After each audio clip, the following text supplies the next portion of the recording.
year to 10 years in prison. Heflin won the Democratic primary in April with a 141 vote to 98. He's currently being held at the Clay County Jail. I'm Andrea Tice. For more news affecting Alabamians, go to 1819news.com. And while you're there, subscribe to the daily newsletter. This summer, let the experts at Clearwaters take care of your tree troubles. Whether it's a hazardous tree looming over your property or simply time for a seasonal trim or damage from a storm, their team is ready to help. With over 10 years of experience serving Montgomery and the surrounding areas, Clearwaters prides themselves on safety, efficiency, and leaving your property cleaner than they found it. Their certified arborists ensure that the job is done right from the start. No job is too big or too small, residential or commercial. Clearwaters handles it all, and they are proud to offer competitive pricing and free estimates. They understand that your trees are an investment in your property's beauty and value. Call Clearwaters Management today at 430-0376 and let them take care of your trees so you can enjoy a safe, more beautiful place. Clearwaters, where expertise meets excellence. We all hear the radio ads about the IRS. They tell you to be afraid, to be scared, and they try to frighten you into calling. I'm not here to do that. Tax Relief Advocates is different. TRA is here to tell you that if you owe money to the IRS, whether it's $5,000, $50,000, or $500,000, we have a solution. It doesn't matter if you're sitting in your car, at work, or with your kids. No matter where you are, call now. 800-488-2594. Don't lose hope. TRA can eliminate or reduce what you owe to the IRS. Generous programs are now available that can give you a fresh start. Our passion is taxes and helping individuals fix their IRS problems. We have over 1,000 5-star reviews on Google and an A+ with the Better Business Bureau. You don't need to be afraid of the IRS any longer. End your tax nightmare today by visiting us online at TRA.com or call 800-488-2594. That's 800-488-2594. Tax Relief Advocates. Real solutions for real people. Must qualify for enrollment. Results may vary. The views and opinions of the following program are solely those of the host and other contributors. These do not necessarily represent those of Liberty Acquisitions 825, Blue Water Broadcasting, its management, staff, or any advertisers.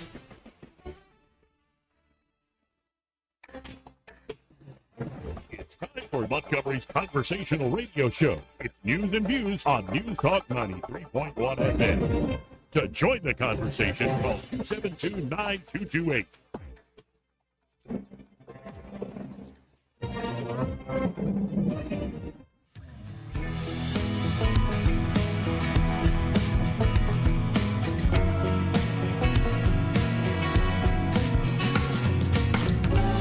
After damning politicians uphill and down dale for many years as rogues, vagabonds, frauds, and scoundrels, I sometimes suspected, like everyone else, I often expect too much of them. This is how you conduct yourself in a democracy? Oh, man. Joey Clark. Welcome into News and Views in the afternoon. As we're calling this thing online, Joey Clark Live. Eddie Bader in the studio with me. How you doing today, Eddie? I'm doing pretty good, Joe. I'm all right. You're all right. We're all right. Everybody's all right, but I think folks need to learn, Eddie, to put some respect on our name. Oh? And turn it even more. I don't know what keeps happening. We need tape. Respect is what is needed in American politics. Oh. Now, we might be blatant liars. Okay. We might be manipulators. Yeah. We might be emotional blackmailers. We might be legalized murderers. Yeah. Yep. But put some respect on my name. Gonna have a problem with that. Do something respectable. And you have to, because I am popular with those people I lied to and manipulate and promise heaven and earth that if you vote for me, well, it might not materially work out better for you, but you'll feel good. Kind of like when you watch that porno in the dark of the night by yourself. Mm. You'll feel good, right? When you stuff your face full of chocolate cake, like you're in the Matilda movie. You'll feel good. For a moment. So you better put some respect on all these politicians' names. You better respect Donald Trump. He's the most respectable guy ever. You better respect Kamala Harris. Put some respect on their names. They're leaders of their respective parties now. Such inspiring people. You really think Kamala's the leader of the party? Well, I mean, the Democratic Party's overseers do run things, but she's the the face of the operation. Do you think that's the way in the Republican Party? That's how an oligarchy kind of works in America. It's like you have all the folks that run things, and then we got to have a puppet and But sort do of you a think brand to put up there. But we got to put respect on everybody's name, Eddie. What we need is more respect in politics. Do something respectable. Mm-hmm. Give me a reason to respect you. Well, I like heroes that weren't captured. As do I. We're stuck in a loop. We very much are stuck in a loop. And if you think all this stupidity and lying and manipulating and killing started when Trump goes down the golden escalator, grow up, Peter Pan. Or read a book. Take your pick. Grow up and read a book. And maybe pull your head out of your backside. That what we're doing here has anything to do with respect, the truth, goodness, or anything beautiful. No, it's ugly. It's false. And it's bad. Real bad. So welcome to America 2024. It's worse than Idiocracy. At least that was funny. Yeah, it's kind of funny now. Still, Kind too. of sad. Sad, too. So how about this? I want to take a break from trying to put respect on people's name. Okay. I'm cool with And that. let's go to somebody who, well, we hadn't talked to her in a couple of weeks. Yeah. The editor at large there at 1819 News, Erica Thomas, is on the line. Hey, Erica, how you doing? Howdy, y'all. I'm doing well. How are y'all? I'm all right, just trying to put respect on people's names. R-E-S-P-C-T. Oh. You gotta remember that. Yes. Yeah, I mean, you know, respect is iron, Joey. You gotta wait for it. See, I prefer the Otis Redding version. Yeah. You would. You Let's would. hear it. Yeah, I don't like women. That's Yeah, just that's- that's sorry. what I was You're going the with, exception, yeah. Erica, but everybody else, I just don't like them. Oh, sorry. Jeez.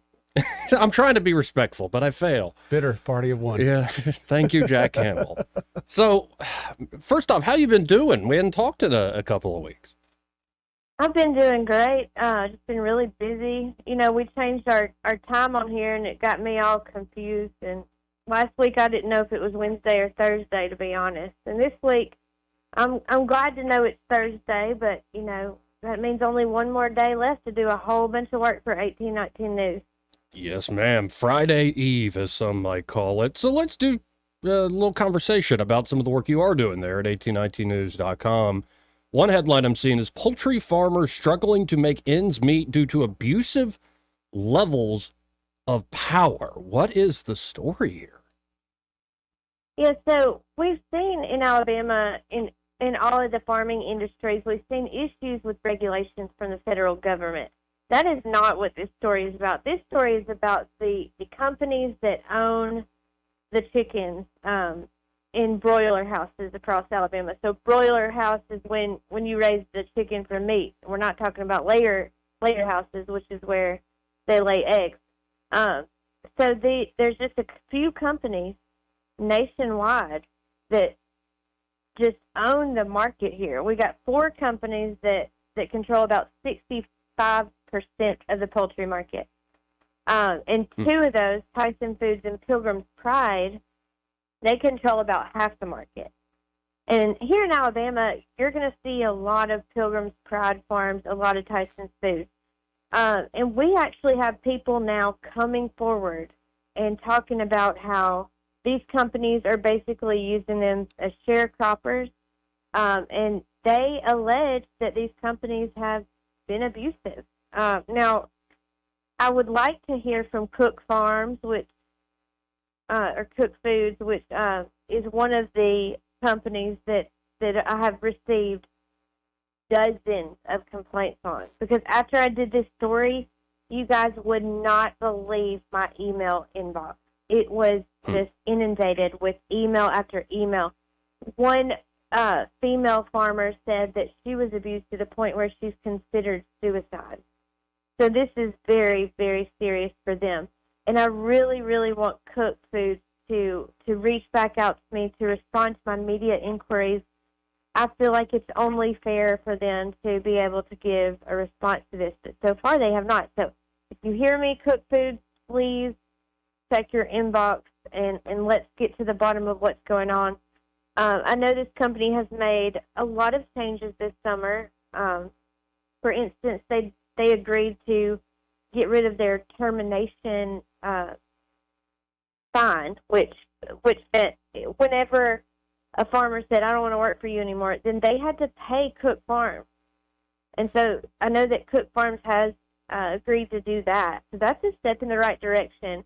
I don't know if they're hearing, what I'm hearing from these farmers, because a lot of them are scared that they will be retaliated against if they come forward. But the expense on the farmer has increased. At the same time, the expense on the consumer has increased. And the only people making money at this point are these huge corporations. So I really appreciated everyone that came forward to talk in this Farm Action webinar that I was a part of. And now I'm just continuing to hear from more and more farmers. So, if any of your listeners have experienced these issues, I really would like to talk to them. You can email me at news@1819news.com, and we'll talk about it, because it's something that needs to have light shed on it. It's a real issue. Agriculture is Alabama. Alabama is agriculture. And 1819 News is all about Alabama, too. So I want to do all I can to hear from those farmers and tell their stories. Well, and it's just what a story, too, as you read into it. It's not a world I'm intimately familiar with, and to see the despair that so many folks are facing brought on by the heavy-handedness of these big players, it's absolute shame. Yeah. Again, give out the email, best way to contact you. It's news@1819news.com. You can also go on one of my stories and click on my name, and you can find my personal email down there at the bottom. Okay. And now, going to other stories here, I wanted to touch in on this because hopefully we'll have Senator Britt on these airwaves tomorrow. She recently said Christians must get engaged or there won't be anything left to fight for. What was this story all about? Yeah, so I ran into Katie Britt this week in Mobile at an event, a pretty large event actually, but I took her to the side and started asking her, what do you think about all this stuff that's going on in the world? The latest thing is this Olympic guy-girl thing. I don't know what, just crazy things have been happening, and then the Last Supper, mockery, all that stuff. And I just said, what, as a Christian, how do you feel if all these things are true? These things are really happening, what do you think Christians should do? And she just really went into telling me, it's time to take a stand. And it reminds her of why she got into politics and why she decided, I'm no longer going to sit on the sideline. I can't sit silently anymore. And she said, for Christians, we cannot sit silently anymore. You have to call things out, at least question things. And the sad thing is, nowadays, just questioning things, you get labels, and it's not RESPCT, Right, certainly. You get really bad labels just asking questions, and if we could do that and really have dialogue, I think some of our differences would bring us together, just to have understanding on things, and maybe things would start to make a little bit more sense. Well, and I know she's a senator, obviously, in politics. I know you and I and a lot of folks around media are covering politics because it's, I guess, the squeaky wheel gets the grease. But I just am of the opinion the more we rely on, say, these political popularity contests and sort of, it's not going to end well for us. I think you get respect back by sitting down, getting to know your actual neighbors. Oh, yeah. That's very important. And it's important in our business, too. If I just report about people all the time and I never call them and meet them and talk to them, they're not going to respect me either. That's just a simple way of life. But, I think we have been blessed with some really great lawmakers. I don't know if you heard Wandolyn Gavan on Bill Jackson yesterday, but, just a great listen there. And those are two that are very honest people, and they're going to say exactly what they think. And so those two coming together was an interesting listen. But but we do have really great lawmakers that mean well across the state. And while the public trust in politicians is lower than, the public trust in the news media, which is pretty low, the more people get to know these politicians and these, talking heads, the more they'll be able to ask questions. And Katie Britt said, don't just sit there silently. Say something, be involved. And from my perspective, I just always say, you don't have to know everything that the Biden administration is doing. You don't have to be a genius in national politics. But be involved on the local level, because that's where everything starts. Go to your council meetings. And if you can't make it, most of them stream live online, so you can go back and watch later. Be in touch with your mayors and your commissioners, and just have a part in what's going on locally, and eventually that will trickle up. There you go. And again, before I let you go here, there's another big story you covered, I guess, a few days ago, because we're going to get into the numbers that Nate Silver has out, and he has an update today, essentially saying in the swing states, this is a 50-50 toss-up between Kamala Harris and Donald John Trump. And so you're seeing here, at least in our part of the country, your part of the state, a lot of enthusiasm still for Donald. Yeah, I think obviously us here in the Bible Belt and in Alabama, we're always going to be a red state. I'm not going to say always because but I think any chance of that changing for a very long time is very slim. And so, of course, we have the Trump fans. We've had in 2020 we had a Make America Great Again boat parade down here from Mobile Bay to Orange Beach, and they're doing it again this year because they want to kind of rally up support for Trump. Whether you like Trump as a person or not, he is the Republican candidate. So if you're a Republican or if you believe in conservative values, our local lawmakers are saying, hey, come be involved in this MAGA boat parade. It's going to be a huge deal. They're expecting hundreds of boats. Jason Fadala, the founder of Saltwater Fanatics, which is an online Facebook group, he's the one that's organizing it this year, so it's a different organizer than the last time. But they're going to start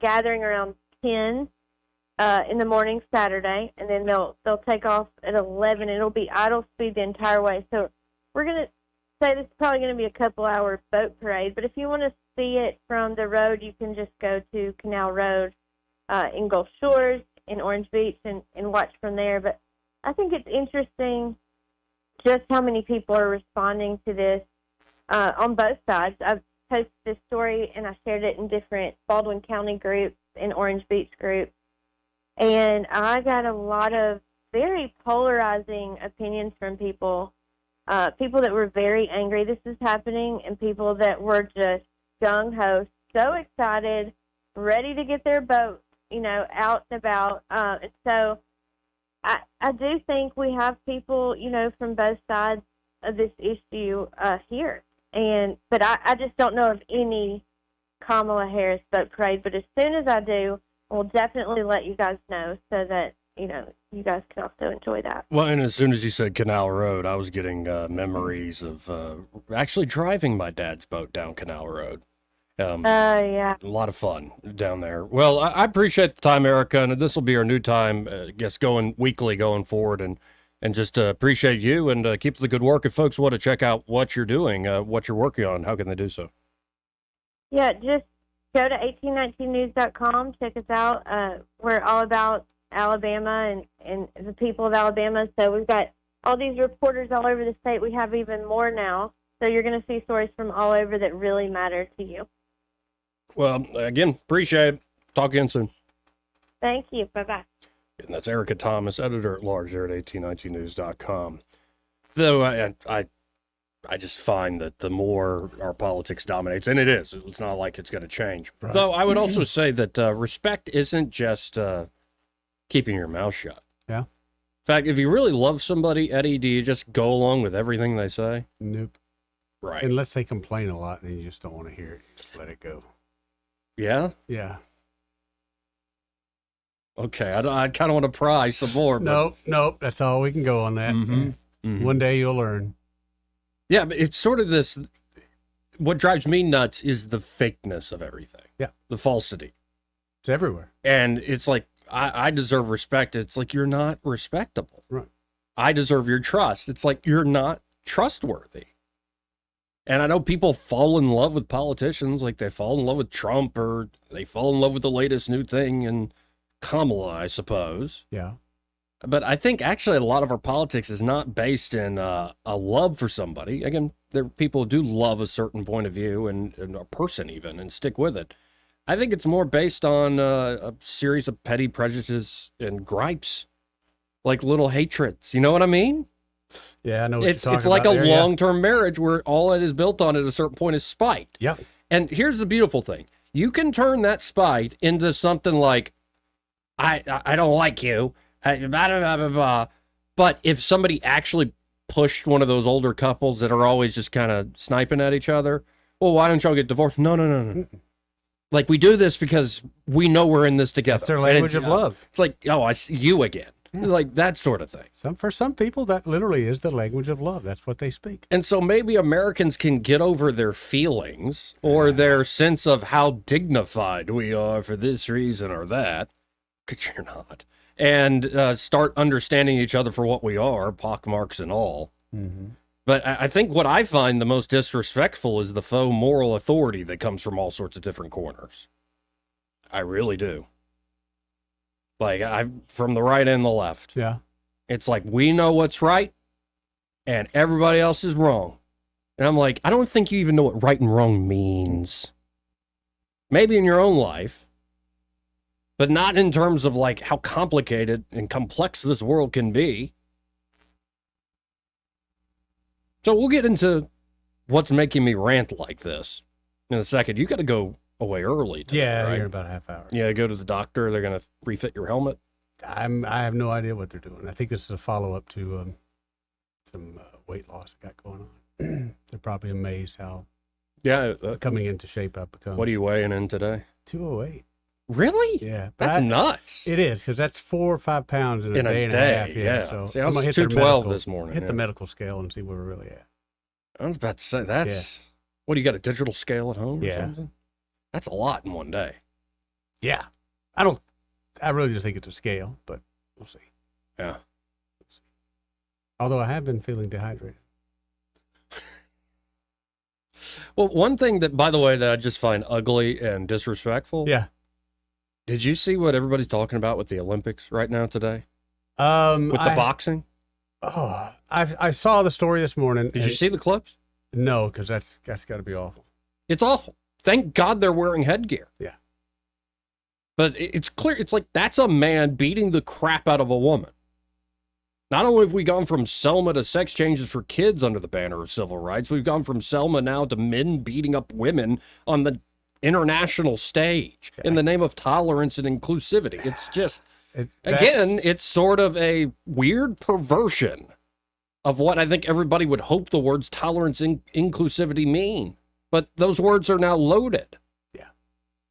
As a means to essentially destroy people's minds. In this case of the Italian boxer, her brains were probably scrambled literally. She only lasted 40 seconds, took a huge punch, and went over to her coach and said, I can't do this. And you could hear her saying in Italian, this isn't fair.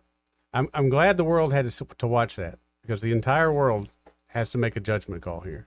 And if you continue down this road of the wrong one, like you literally said, a man beating a woman, then you're really going to get what you deserve here shortly. And there are a lot of folks, J.K. Rowling, blasting the Olympics. It's ridiculous, man. It's ridiculous. Even the world organization that runs boxing is calling them out, saying, in fact, this person the man beating the woman was banned from other world competitions because you're a man. Because you're a dude. Number one, it's not fair. At this point, it's also dangerous. That's disgusting. But what more do they want? I mean, it's going to have to escalate again before. And again, we're making all these changes for the very few. For the very, very few. Well, and again, this person, in the name of tolerance and inclusivity and civil rights, I'm sorry, this man beating up this woman is not Jesse Owens. None of those. By the way, I think the line of the week on these airwaves, I was riding around listening to the morning show, came from Jay Scott, where they're talking about, Greg brought up Jesse Owens breaking the color barrier and all this stuff in front of all the Nazis too. And Jay goes, talk about a really bad opening ceremony. Okay. That's the line of the day. I need to tell him. I don't think I've told him that. That was freaking hilarious. But this is just, it's insane. It's absolutely insane. Because of things like this and that open ceremony, I've become an old guy that I don't care about the Olympics anymore. Why do we have them? At this point, it's a waste of time. What are we doing? Right. It's big nations going to usually pick on little nations and show them, hey, we whooped your butt yet again. We don't need that. We got world games. We got all that kind of crap. I've become completely disinterested. Now, big, and I think this, anytime you get somebody back home, an American back home, it's a win. Yeah. Big announcement by the Biden administration, but it was through Turkey. We'll read the details later because it's a bit complicated. It was Turks can negotiate now. It was a multi-nation hostage swap. Anyway, Evan Gershkovich and Paul Whelan and a few others have now been freed. What did we get from Russia? And that's the question. Yeah. But man, the Turks are good negotiators. You ever buy a rug from a Turk? Well, and I get confused when it's like the NFL like draft day and like it's a 4-team swap or something. I'm like, what is that? Why don't y'all get a room together or something? Yeah, I'm glad to see him home. I'm interested to see what we give up, but anytime we get hostages home is a good time. Yes. Let's go to a break real quick. Okay. 272-9228 if you want to join in. Put some respect on our names, or don't.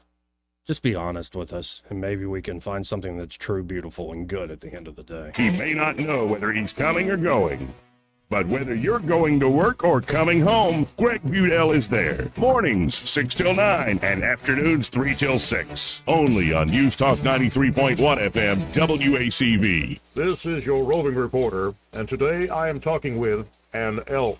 Hey man, Mr. Elk, I was just wondering, what do elk do to take care of their money? Well, like most smart folks, we call David Erdis. You mean Alabama's most favorite asset preservationist? That's him, man. We call him up at 334-279-7431 or 205-479-0839. I see. Yes, he is our preferred money man. The money man with the money plan. You've been paying attention. Well, could you give us those numbers one more time? 334-279-7431 or 205-479-0839. And I just want to try to give you a heads up, man. Oh, what's that? I'm not an elk. Not an elk, huh? Well, then, pray tell, what are you? Knights of Columbus.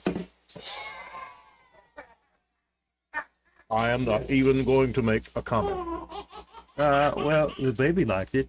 For too long, Alabama's statewide news companies have shamed us for our conservative Christian values. Alabama deserves a news company that cherishes our culture, a company that isn't bought and paid for by the powers that be. 1819 News is that company. Run by Alabamians for Alabamians, 1819 News celebrates what is good and beautiful about our state, while exposing those who work against our values in secret. Just go to 1819news.com to learn more. Subscribe to our newsletter. That's 1819news.com. What's happening, my beautiful people? Okay, the summer's over. Now it's back to business. Now it's back to getting these kids what they need. But you still can't forget about yourself. You need something dependable to take them to school in. If your money running low, call your little side boo thing. Call grandma. Tell them you need $250 a piece. And we gonna work out magic on this team. Pick up the phone and call us 334-356-2812. Once again, that number is 334-356-2812. Yeah, I know you might not be able to get your hair done this month. Throw that thing in a ponytail and focus on what's important. Second Chance Auto Sales is giving everybody the best deal we can possibly give you, people. I don't understand what's so hard to understand about that. I done told you we ain't setting no credit. I done told you we ain't worried about no driving license. And I done told you we don't care nothing about what they had to do to get the money. That ain't our business. We ain't selling no lemons over here. Go check it out online. www.jawbillscredit.net. Second Chance Auto Sales. Best call out in the city. Yeah, we brag different. Gone. Radio works. It's as simple as that. Call us to find out how radio can work for your business. Blue Water Broadcasting. Local folks helping local business. Rich Thomas weather brought to you by Clark Heating, Air, and Plumbing. It's time to get your cooling system ready for the long, hot summer. Call today about the advantages of the Clark Club membership to be sure you're covered. Call 277-2125. Better call Clark. Alabama certification number 09098. Rich Thomas weather. Hi, everybody. It's a brand new month, but it's the same old story. Dangerous heat will continue with a heat advisory again today. Heat index in the dangerous 105 to 110 range. The actual high temperature in the upper 90s. Now, the rain chances are not zero, but very minimal. Widely scattered storms perhaps today and tomorrow. More scattered storms Saturday and Sunday. They will be random. We'll be in the upper 90s tomorrow and again on Friday, but it looks like mid-90s still continue Saturday and Sunday. More scattered random storms and not much change Monday.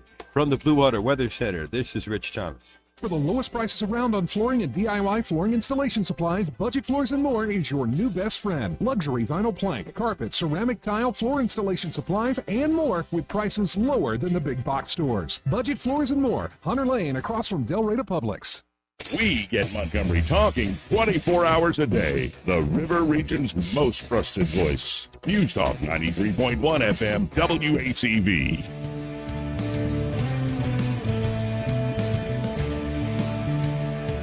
Joey Clark.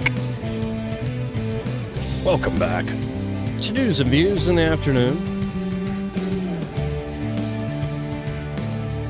272-9228 if you want to hop in on the conversation.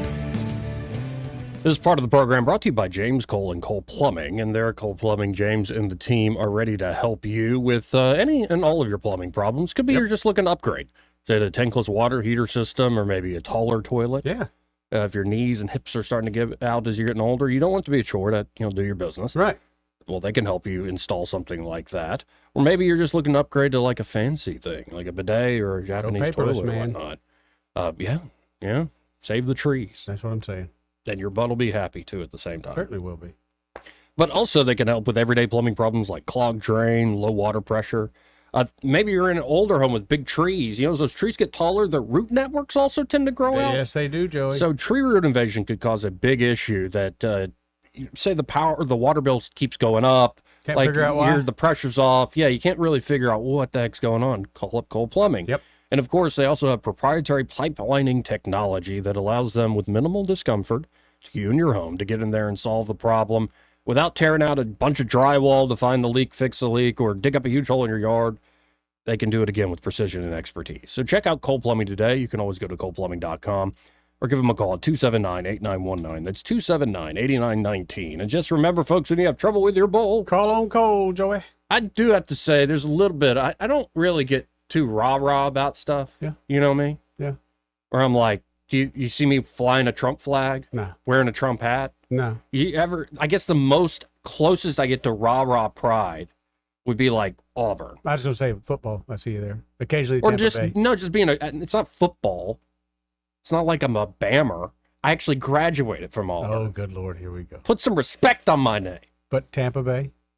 Yeah, no. You used to live there or something? You got ties to that? No, I love my uncle very much. I see. He had NFL Sunday ticket So when we I make was an only in exception to 6th that. grade. I got you. Oh, that's cool, man. And it was an amazing season. They get to the NFC Championship And against then- the greatest show on turf, and they then- got screwed. And then they came back and did great things later. But how was that heartbreak for you? Is that a first sports heartbreak? No, you're an That Auburn fan. was That's no, right. And also I was a Braves fan for a while. Oh, and other than '95, they're just the killer heartbreakers, dude. Right. King of heartbreak. But I'm just not a big like rah let's go team guy. It doesn't excite me too much. But well, I mean, we'll see.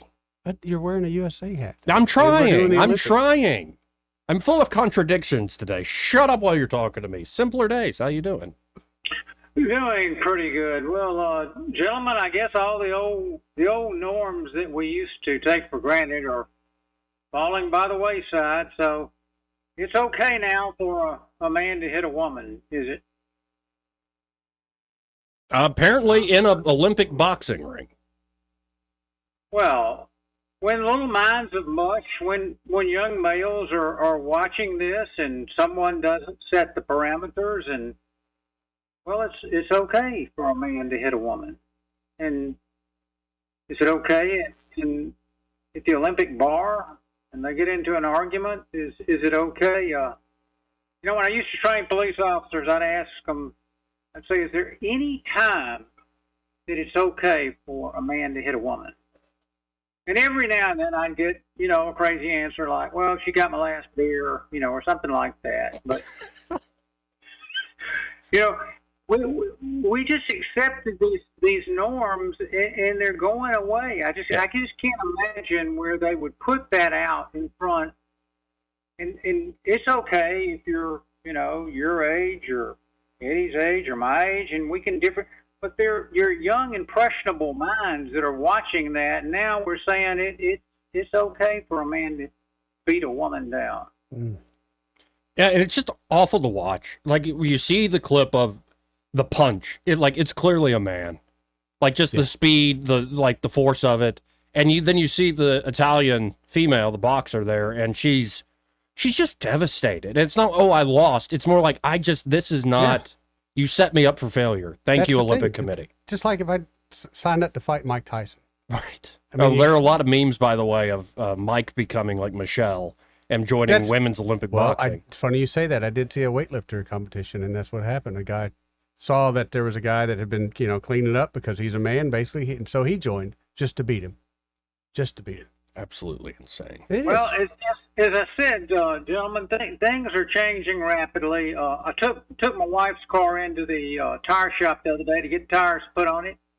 Got there 8 o'clock first thing.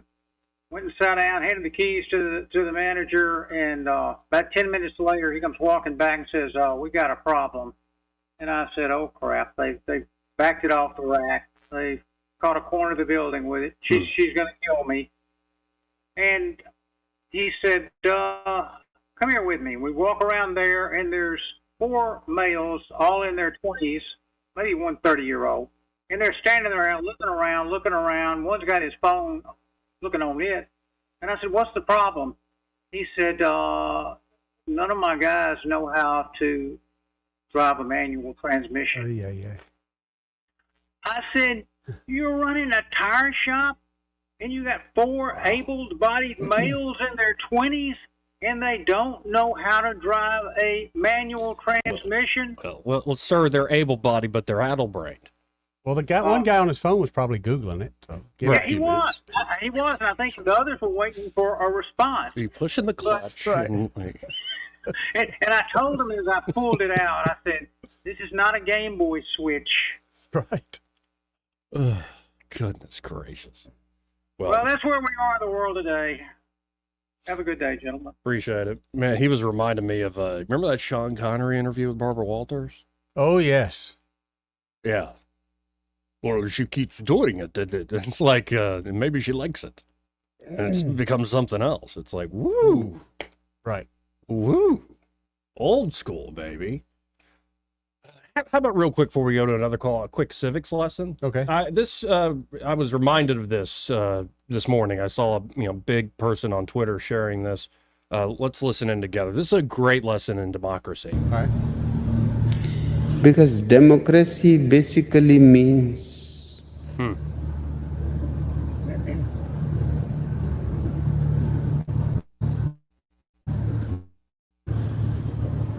government by the people, of the people, for the people. For the people. But the people are retarded. And that's your civics lesson for today. Let's go to Eric the dog. Hey, Eric. What up, dog? Where's old, I'm sorry about that. Where's old Sean Connery when you need him? Just had to get her straight, start back talking and stuff. You got to get him lined out. Yeah, maybe that Italian Olympiad, she mouthed off to him. Yeah, I mean, you can't be doing that. Women, know your place. It's not really how I feel about that, but I mean, that's... Wait, you're being disrespectful right now. Yeah. Yeah, intentionally, because it's disrespectful to think I'm that dumb, even to me. And that's saying something. It's like somebody going, wait, Don Rickles made fun of me. How disrespectful. I'm like, it's when Rickles doesn't make fun of you that it's disrespectful. Well, also, what about the coaching for this girl that was doing the boxing. Oh, didn't the coaches see? I mean, they, yes. they saw some tape. You could see it on their face too. Going, what the heck? They were going to try because it's like, but you could see everybody. I get it. You're at this. the Olympics, and I mean, you kind of were obvious what the outcome was going to be. And again, I'm glad that she took it. Very sacrificial. She took that so the world can see this, how unfair this is. Well, here you go. This is what it looks like when America leads. Whatever they're leading in, is what we go. We go and put it all in front of the world so that it becomes more normalized. Hey, I seen that on TV. Let me act like that cool dude that's beating all them chicks. Yeah. USA. USA. No. There is too much testosterone in that voice. It's more like, yay, go team, USA. It is, by the way, # National Girlfriends Day. Oh. So I appreciate you calling girlfriend. Sad neither one of us have a girlfriend. Yeah. Well, that's not do sad they to me. identify as a girl? No, I'm not. Yeah. I found that I'm kind of all right. Of course you are. Mm-hmm. All single men say that. Yeah, there's no self-hatred or self-loathing. You got to do it yourself. Oh, goodness gracious. Let's stop while we're still behind. All right, y'all. Adios. Appreciate it. See you, dog. Let's go to James. Hey, Hey, James. James, how you doing, man? Oh, well, I'm okay, man. And you? Good. Hanging in here like a hair in a biscuit. He's wearing his pool liner shirt today. It's Yep. looking good. Feeling cool. Well, Joey, tell me, do you think any of those people in charge at the so-called IOCC or whatever the initials are really care what you and I think? No, I think they care about the approval of their own conscience. Mm-hmm. I think we're making an assumption there. If they have one? Exactly. Yeah. Is there a way out besides the Lord coming back from where we are now? There are practical ways out of this. I think there could be some pressure put on the Olympic Committee by a lot of different organizations. I think there will be. But I'm gonna to borrow your something general point, I think you're right. from Eddie. He feels like an old man who's disinterested. Mm-hmm. When Colin Kaepernick sat on his bucket helmet, took a knee, I stopped watching the NFL. When, what's his name? The 18-year-old that's now nearly 40, finished high school and went into the NBA. I can't even think of the cat's name. He's been around so long. But when he was telling us all what to think, that he owned the barbershop, I mean, come on. Oh, LeBron. Yeah. There you go. See, But you're not a fan of Rosa Parks? Thank you, Theo Vaughn, for creating that term. Hadn't heard that in a while. That's a good one. No. What I'm suggesting is that if we would stop voting with our money or pull our money out of this madness, I mean, we don't have to support this stuff. I haven't seen any of it, except for yesterday. I was down at my mother's middle daughter's home, and they had it on, and they didn't know about the desecration of the Lord's Supper. And I mentioned that, and they just turned the TV off. It's not hard. I haven't watched TV on a regular basis since 2008. It's to your credit. Well, I'm not sure, I should deserve much credit. And back to your lady, the editor of 1819 News, she kept saying, and I could be pronouncing this wrong, but I think we're talking about Koch brothers, Kokks, Koch. Koch brothers, yeah. Okay. Those are the same people about a decade ago that wanted to rip the heart out of RSA because those billionaires wanted the control of that pot full of money, and they were going to do it through the Pew Institute through influence down at Troy. But eventually the chancellor down there got a hold of that, encouraged most likely by Dr. Bronner to wake up. Yeah, but I So- agreed with the Cokes there that I think defined contribution is better than defined benefit for a lot of reasons. I'm not sure you're going to find too many Right, other people states that are have reliant on programs the that, current that system, where right. that's working. Yeah, okay. Kentucky is one that you could do some research on, and you'd see that's a miserable failure. Oh, and pockmark. Funny you mentioned pockmark. Mirabeau, I'm not sure I'm pronouncing this correctly. I'm not French, but I think I know the spelling. It's M-I-R-A-B-E-A-U. Mirabeau. I think he was a member of, and this may be before that, Committee on Public Safety, that Committee of 12 that went around ensuring that those that didn't agree with them were ran to this sharp piece of metal. You know the metal I'm talking about, Joey? Yeah, the guillotine. You got it, brother. It's amazing. Committee on Public Safety, Joey. Oh, yeah. No, and there's a great term from a woman, a female writer named Isabel Patterson, that humanitarians with the guillotine, or maybe in our case, humanitarians with cruise missiles. Oh, we're in a dangerous place. We are. We really are. Everybody's using the word weird. We're in a weird place as human beings, in particular in the United States of America.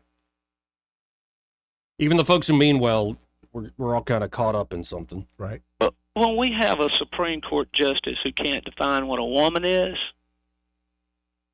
I mean, that's it's troublesome, Joey. Indeed. Joey, it's been my pleasure. I mean, we've covered a few topics. And, when you two guys find the triplets, you know, since both of you are single men, if you find triplets now, Joey, or a mother about 55 with a couple of twin daughters, about 35. That sound about right, Joey? Sure. I mean, no, I think, though, the more you talk about this and us being roped in together, I think it just fell off. So I think there's no need.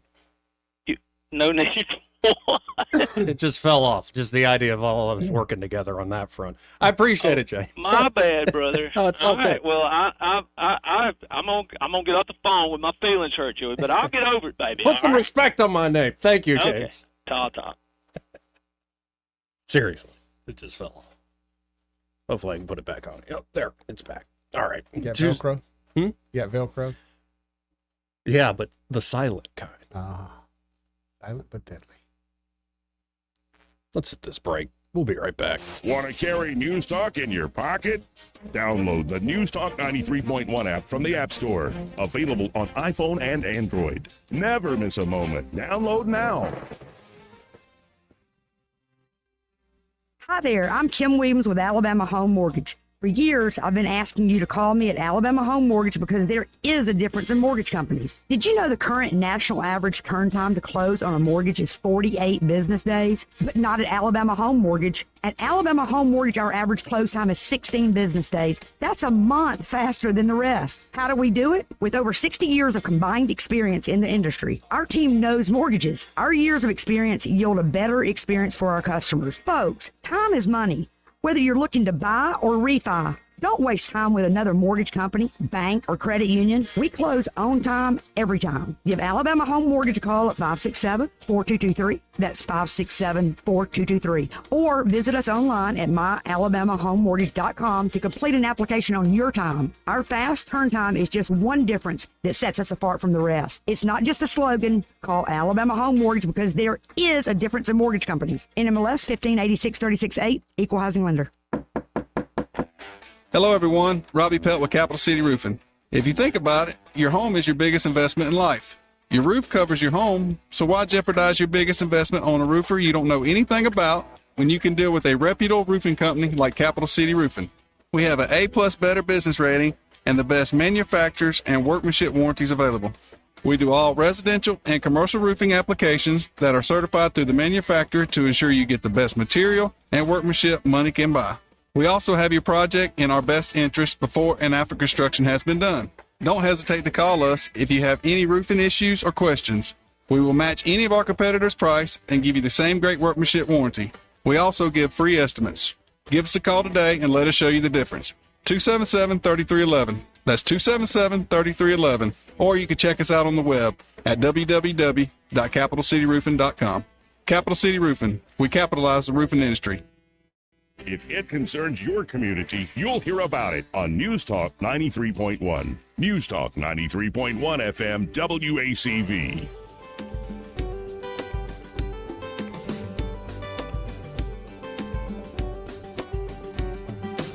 Joey Clark.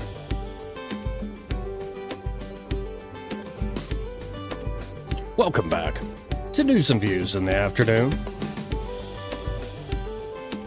272-9228 if you want to get in on the program. That's 272-9228. Hey, let's go to a fake news story from the Babylon Bee, shall we? Okay.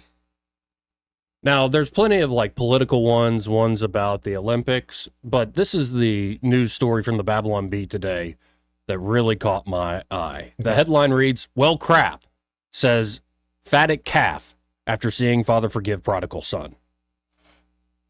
Judea is where they're reporting from. A local fatted calf was struck with a sudden overwhelming feeling of dread today after seeing his owner's lost younger son unexpectedly return from living abroad.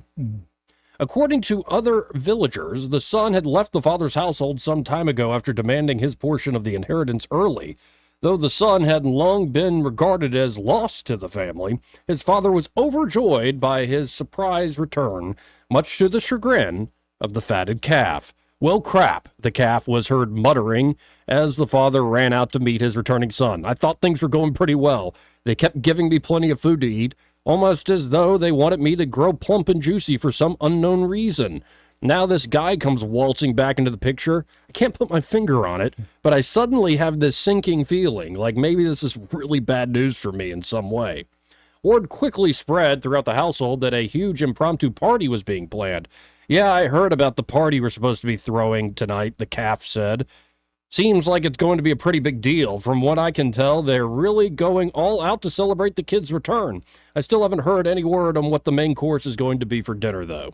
At publishing time, the calf had been led away by members of the household staff as he questioned why they were also carrying vegetables, seasoning, and a large knife. That's just a fake news story there from the Babylon Bee, but 'tis true as well. I got very another Olympia story. Yeah. So apparently, you know, they are swimming in that really polluted river. They are. Good God, I saw that. Okay. So one of the triathletes, her quote was, "I saw things and felt things I shouldn't think about while swimming in that river." Did you see the guy throwing up? Yeah. So like spewing chunks? So when I lived Curling? in Turkey, I lived in Turkey. We lived right on the Aegean Sea, like it was one block over. Mhm. And as kids, we used to go down there and play all the time. And they literally have sewer pump straight in. I mean, you could go to the pipe, and it was not it's no uncommon. filtering. It's just No, straight just sewage. straight in. And Poseidon's got to be pissed. And occasionally you would see things like we've got pictures and video of like literally a dead cow floating through the bay. Well, as kids, being kids, we used to like reach over the wall. There were crabs, and still had sea life and stuff. So one time, a friend of mine was supposed to be holding my feet as I was dangling over that wall, getting some of those crabs, and let go. And that water, to this day, I could taste the nastiness of that water. And you think that's comparable to what these folks have been going through? But the weirdest thing was that water felt heavy. Yeah. It felt like very sludge. different. Yes. Yeah, you're going through sludge. Yes. Yeah, no, there's an awful video of somebody like who's not throwing up because they're exhausted. They're an Olympic athlete. No, it's that disgusting. And apparently the French did spend billions trying to clean up the river. It's like, guys, what a Dude. failure. Yeah. It would have been worth the money to build a fake river and have people go around it. And really, why I don't understand why they did it. What were they thinking? And they're trying to be historic and, you know, I swim don't through know, poop French. again, like they did back in the day. Yeah. Well, what happens when that comes to California, by the way? You know, how's California going to handle the Olympics? They got no money.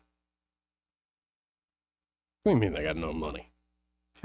They don't look at all the homeless and look at just all the things plaguing Yeah, but there's California. plenty of money now. there. I don't think it's going to work out very well. Just feel sick to my stomach all of a sudden. Hey, line one, you're on there. Who's this?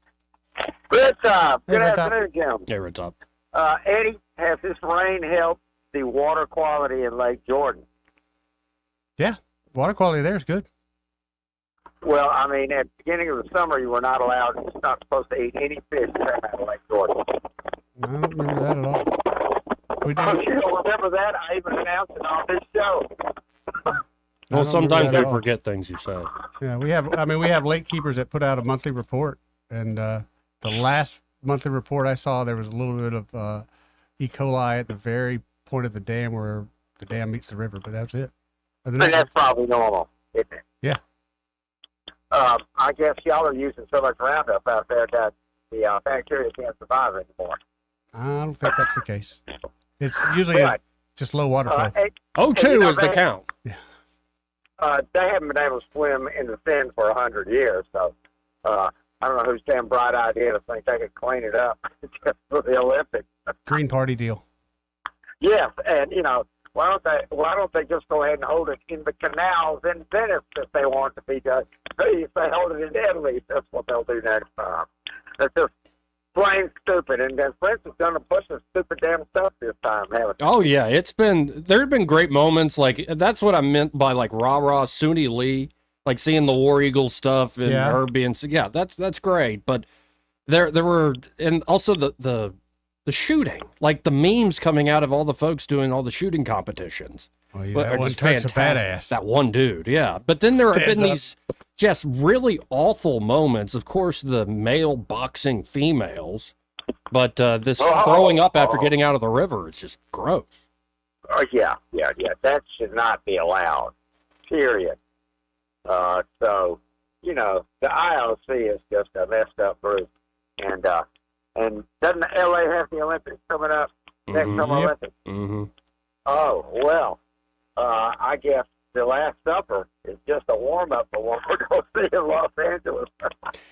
Oh, yeah. Because that's just as rotten a place as there is on the planet. California sucks. I've been there. The water's cold. The women are old. Roll Tide, go Trump. I've never been to California.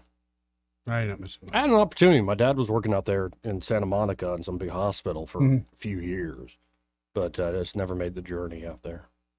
Probably good for me not to have done that. Meh. I got a friend living in San Diego. I might hit him up just to see, Just to see it? see that part of the world a little bit. And I'd rather do San Diego than Los Angeles. Yeah. You might get wrapped up in Los Angeles. We might lose our little Joey. We'll lose our little Joey. We might lose our little Joey there. He went to Vegas and somebody popped his. Oh. Yeah, I'm ready to go to Vegas when you are, buddy. Got some time to kill. Yeah? Yeah. You sure? Yeah. You're serious? Yeah, I'm ready to go when you are. Vegas or Tokyo? I think Vegas will be cheaper. Wait. Probably. Yeah, just anyway. Just a little bit. Got to hit this top of the hour break. We'll be right back.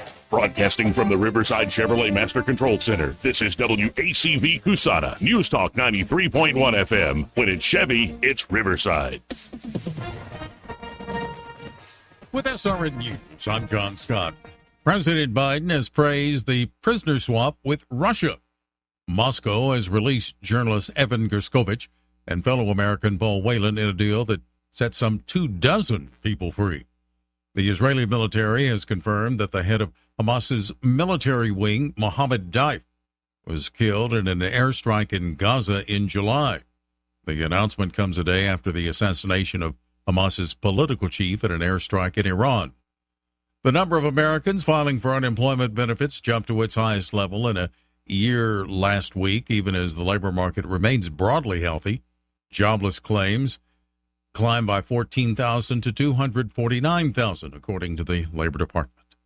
The Dow losing 582 points, the NASDAQ off 417. This is SRN News. Government debt is now exploding by an unprecedented $1 trillion every 90 days. Think of that. It's a clear sign that our nation's finances are spinning out of control, and it's putting the savings of every one of you at risk. Hello, I'm Lance Wallnow, a news analyst and best-selling author and an evangelical leader. I'm deeply concerned about the impact this runaway debt is going to have on Christians like you who have worked hard to build your own nest egg for your family. To protect your financial future in these uncertain times, you need to diversify with something tangible and proven, like physical gold. That's why I recommend a gold IRA. To learn more, text FAITH to the number 989898, and my friends at Birch Gold Group will rush you a free info kit on how to move your IRA or 401k to physical precious metals, tax and penalty free. So don't wait. Just text the word FAITH to 989898 to get your free info kit on gold IRAs. Birch Gold Group is the only company I trust. There's no obligation. So text FAITH to 989898, and I pray this information helps you achieve prosperity and peace of mind. The Rich Thomas Weather Network, brought to you by Alabama Wholesale Lumber. Alabama Wholesale Lumber, the best quality building materials in the river region for decades. From common builds to special orders and local delivery. Call Alabama Wholesale Lumber. Rich Thomas Weather. Hi, everybody. It's a brand new month, but it's the same old story. Dangerous heat will continue with a heat advisory again today. Heat index in the dangerous 105 to 110 range. The actual high temperature in the upper 90s. Now, the rain chances are not zero, but very minimal. Widely scattered storms, perhaps today and tomorrow. More scattered storms Saturday and Sunday. They will be random. We'll be in the upper 90s tomorrow and again on Friday, but it looks like mid-90s still continue Saturday and Sunday. More scattered random storms and not much change Monday. From the Blue Water Weather Center, this is Rich Thomas. At CB&S Bank, we've been meeting the needs of our customers since 1906. Need help setting up new business goals? Our line of commercial loans can help you achieve them. Go to cbsbank.com to find a location near you. All loans subject to credit approval, member FDIC, and equal housing lender. From the Blue Water Broadcasting News Center, here's today's top stories. 3 men are under arrest and charged with kidnapping and assaulting a minor in Montgomery. Court filings indicate the crimes happened July 26th in a hotel room on Monticello Drive. The juvenile victim claims the 3 men kicked, punched, and pistol whipped him while he was being interrogated about a murder. Tesla is recalling more than 1.8 million vehicles because of the hood issue that could increase the risk of a crash. The recall affects 2021 through 24 Models 3, S, X, and Model Y vehicles because the hood latch assembly may fail while the vehicle is being driven. Owner notification letters are expected to be mailed later this month. The City of Montgomery and Montgomery County are opening a new consolidated center to help the homeless. The hub is located at the Ministry About People Center on East Delano Avenue, just off South Court Street. The hub is being funded by $2 million in American Rescue Plan Act federal funds. From the Blue Water Broadcasting News Center, I'm Sky Mosley. This hour of news and views is brought to you by our good friends at Alabama Home Mortgage. Alabama Home Mortgage, 567-4223. Visit them on the web at myalabamahomemortgage.com. NMLS number 1586368, an equal housing lender. I've been doing electrical work for 8 years, 7 years, 6 years, 23 years. I love troubleshooting. It's one of my passions. Electrical is all I do, unless my wife asks me to do something at home. Together, there's nothing that we can't figure out or accomplish. We've seen it all here at Mr. Electric. Going in with the confidence to know it doesn't matter what I'm going to run into, I'm going to figure it out, and confidently telling that customer, you know, we got you taken care of. It's the power to make things better. The views and opinions of the following program are solely those of the host and other contributors. These do not necessarily represent those of Liberty Acquisitions 825, Blue Water Broadcasting, its management, staff, or any advertisers.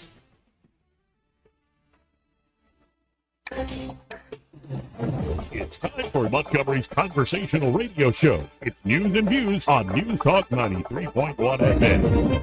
To join the conversation, call 272-9228.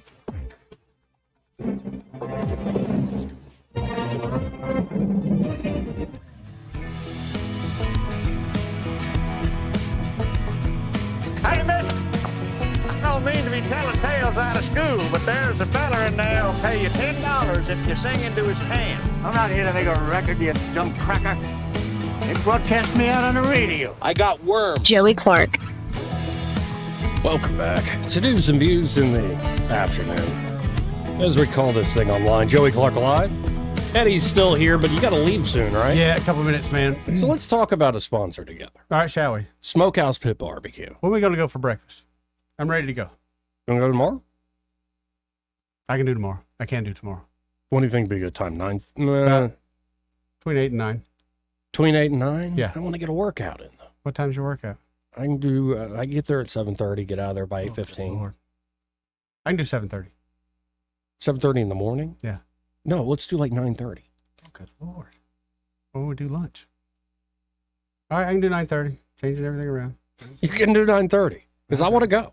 I'm going to go. Folks, I want some cheese grits. We're sitting here doing this on air because those cheese grits are that good. Right. I want to go. I want to get some cheese grits. All right. All right, so I'll do 9:30. 9:30 tomorrow morning. Yep. All right, I'll double check with you later tonight. Yeah, we're doing it.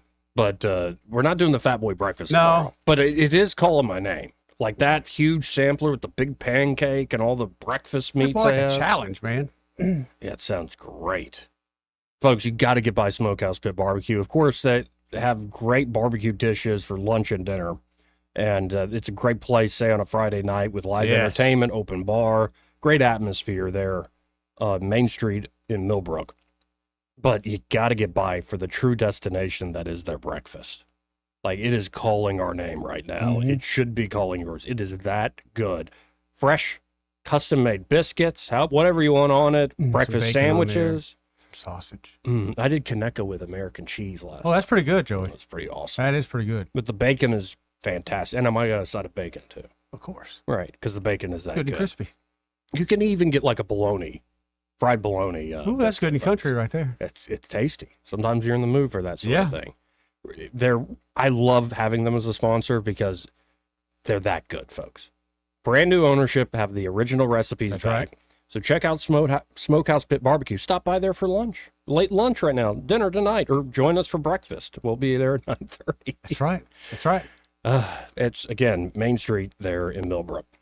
And be sure to tell them that Joey Nettie, those fellas on the radio, sent you. Let's go to Sam. All right. What up, Sammy? How you doing, Sam? I was just thinking, I haven't been through Millbrook in a few years. I need to ease up through there. Right on Main Street. Can't miss it. Yeah, but I know there's a Chinese buffet I like to hit over in Prattville, but it's that good. And there's no reason I shouldn't ease through Millbrook. And Joey, stop lying to yourself. You know you want that Fat Boy breakfast. Yeah, I do, but I've been trying to be good. Yes, sir. I understand that. Eating heavy in this kind of heat right now it'll mess you up. Why did I? Oh, swimming in sewage. Oh, plus, hey, take some pics. Make sure you post some pics. Us radio folks don't want to see it. No picture. Didn't happen. Swimming in sewage. Let's get back to that. Okay. I'm totally screwed. Rio, didn't we have this discussion a few years back when the Olympics in Rio de Janeiro? They were going to swim, and it was just no. It was, and you'd hope that France wouldn't be quite so third worldish, but I guess that's the way it goes. Dude, that river's been a poop river for hundreds of years. Right. You're not going to clean it up in a matter of months. No, I can remember I can remember being in elementary school reading about in history. Every so often they would take the river and anyway they'd run it through the city's sewer system to flush it out. Damn, Sam, I am stumbling. Anyway, but California, their money. I remember 20, 30 years ago on PBS hearing about.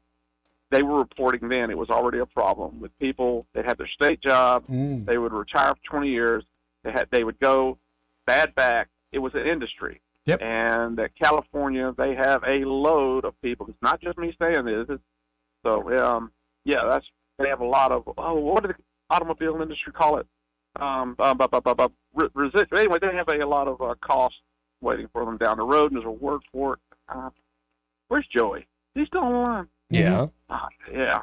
I'm sorry, man. Anyways, vocabulary failed me, but California, you get to wondering about their money. I think they've got a lot of obligations that they going to have trouble paying. Is what I was getting to. Oh yeah, they do.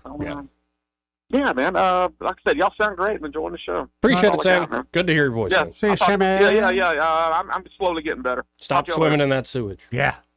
At least keep your mouth closed when you do it. You got to get out of here. Yep, heading over, man. All right. Well, I'll let you later. yeah. I'll see you tomorrow. Yeah. 9:30 9:30. at Smokehouse. All right. Don't forget to call me. Yeah, maybe we should get Craig in on it, but we're doing that thing on Saturday. Yes, Saturday night. So, okay. Well, we'll just leave it, you and I. All right, homie.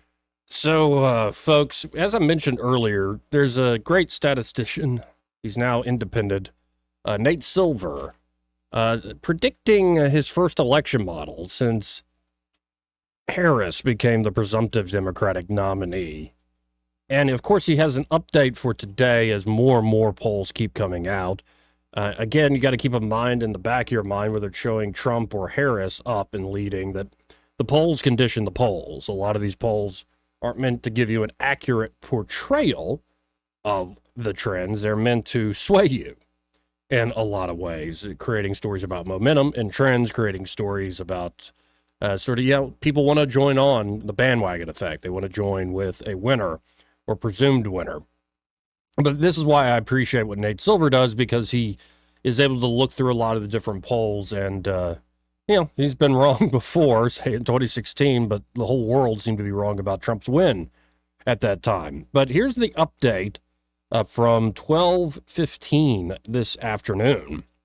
So not too long ago. With Kamala Harris having another day of reasonably strong polling, we're now officially in the zone where we can call the race a toss-up. She has a 54% chance of winning Michigan, says Nate Silver, a 50% chance of winning Wisconsin, a 47% chance of winning Pennsylvania, and a 45% chance of winning the Electoral College. There's a lot more detail, but this is, I think, a coin flip. And honestly, I think it was always going to be a coin flip. There's going to be a lot of noise, and we plan on making some ourselves, because why not have fun? But there's going to be a lot of noise, and a lot of folks say, oh, that's the moment, Trump's done. Oh, Kamala really stepped in and got caught in a flip-flopper. It's going to come down to the wire.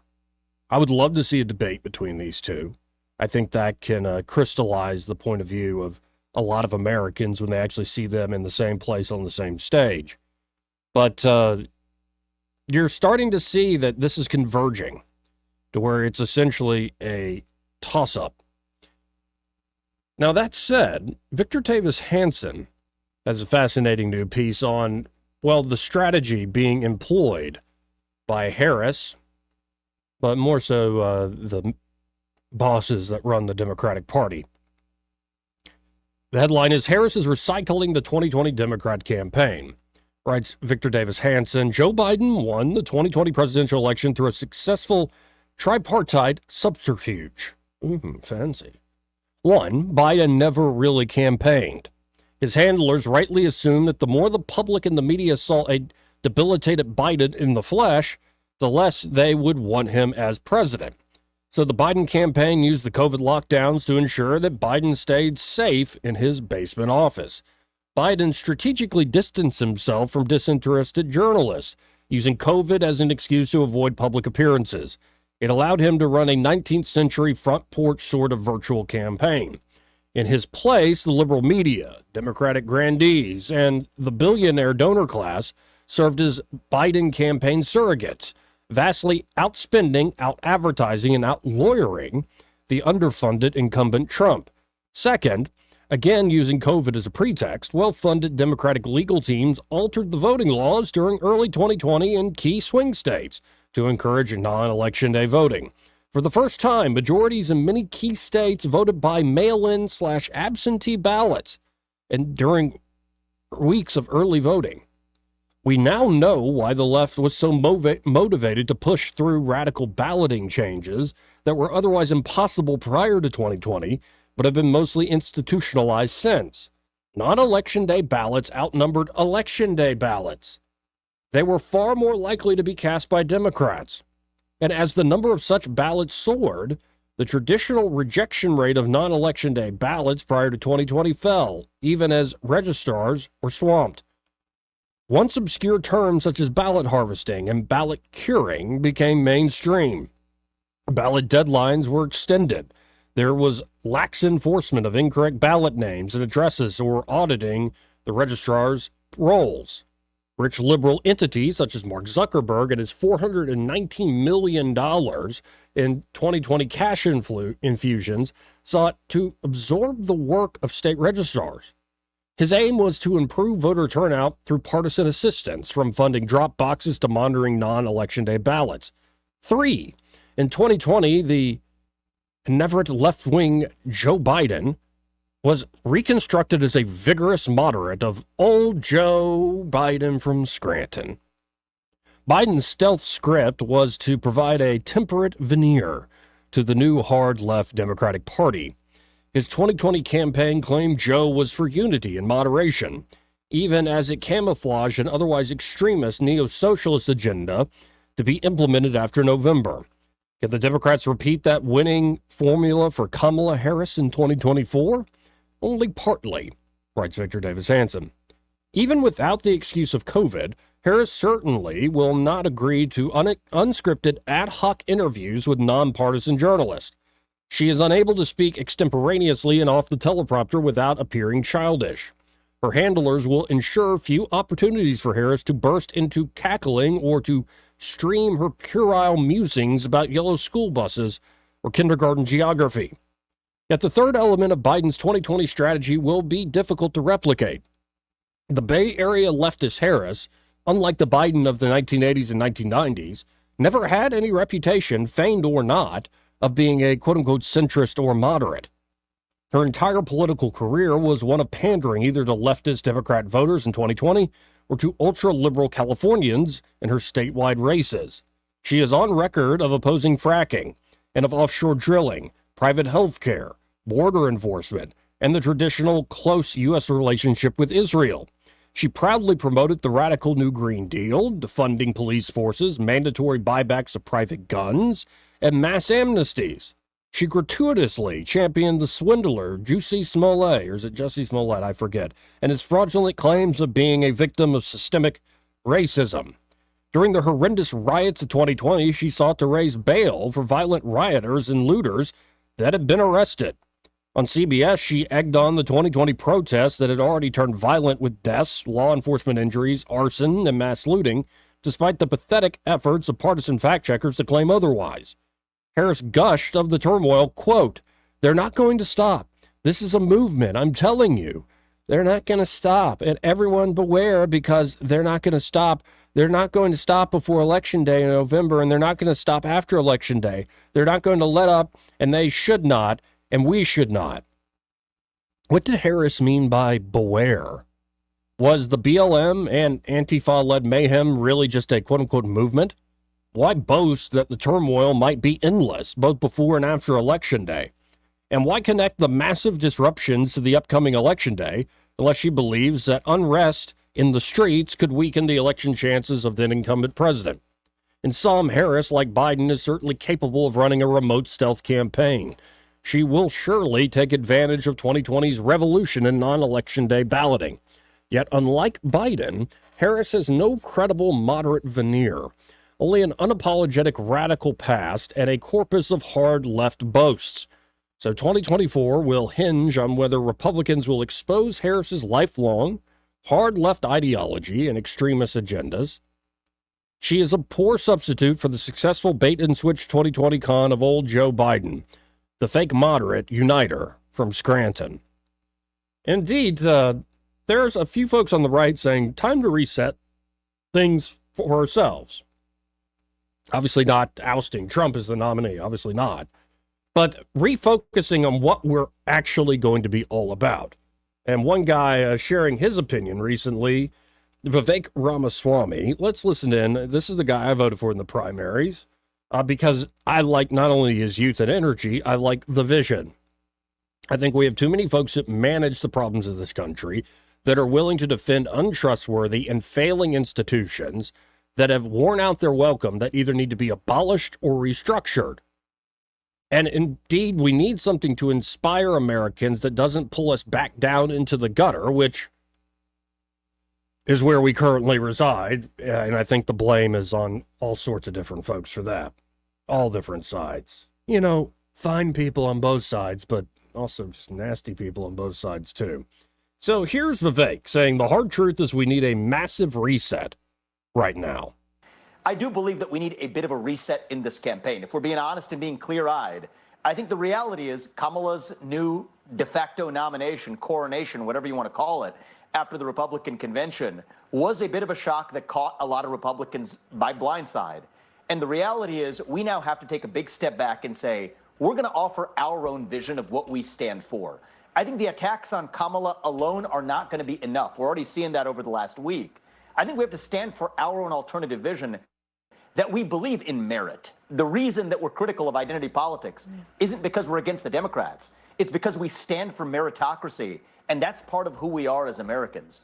And so as much as I'm critical of the Democrats, I also think now is a moment for a wake-up call on our own side. We need to use this as a chance to reset and level set and focus on our own vision for the future of this country. And the more we do that, the more successful we're going to be. Frankly, the less we do it, the more risk I do see heading into November. Again, that's Vivek Ramaswamy laying down what he thinks needs to be done at this current moment. Like I said, I think Nate Silver's right. This is a toss-up, and I think it was destined to be a toss-up, whether it was Biden or Harris or Trump or anybody else. The nation is divided along pretty straightforward lines. Now, Vivek Ramaswamy is being echoed by Scott Adams, saying, you know how Vivek Ramaswamy says Republicans need to upgrade their story to something more future-oriented and optimistic? He's right. Adams suggests energy is the story. We need more of it to avoid wars. We need it to survive wars. We need it to lower inflation. We need it for electric cars. We need it for self-driving taxis. We need it for robots. We need it for AI. I would add you need it for things like Bitcoin and securing cryptocurrency networks through proof of work. The U.S. must become an energy monster at a scale that is currently unimaginable. Only one candidate and one party can reasonably promise to make that a priority. I would especially lean in on things like nuclear energy, especially with new technologies that we have in that field. You can create very small reactors. You don't have to have these behemoth plants. And you got to cut through the red tape to get this done quickly, get it done tomorrow. I think that would be one part of a vision. But Vivek's also right to go back to more the values argument of meritocracy, of if you have built something, if you have shown in your character the ability to do more than just win a popularity contest in politics, that should be the main North Star of this country. The people who can do, who can build, who can maximize and create more and more opportunity for everyone. Instead of the scarcity mentality that you just have to divvy up shares of the pie. And that's the only way to get ahead. Again, I think that plays into a corrupt ruling class that has had bad result after bad result, whether you're talking foreign policy or the trends we're seeing domestically.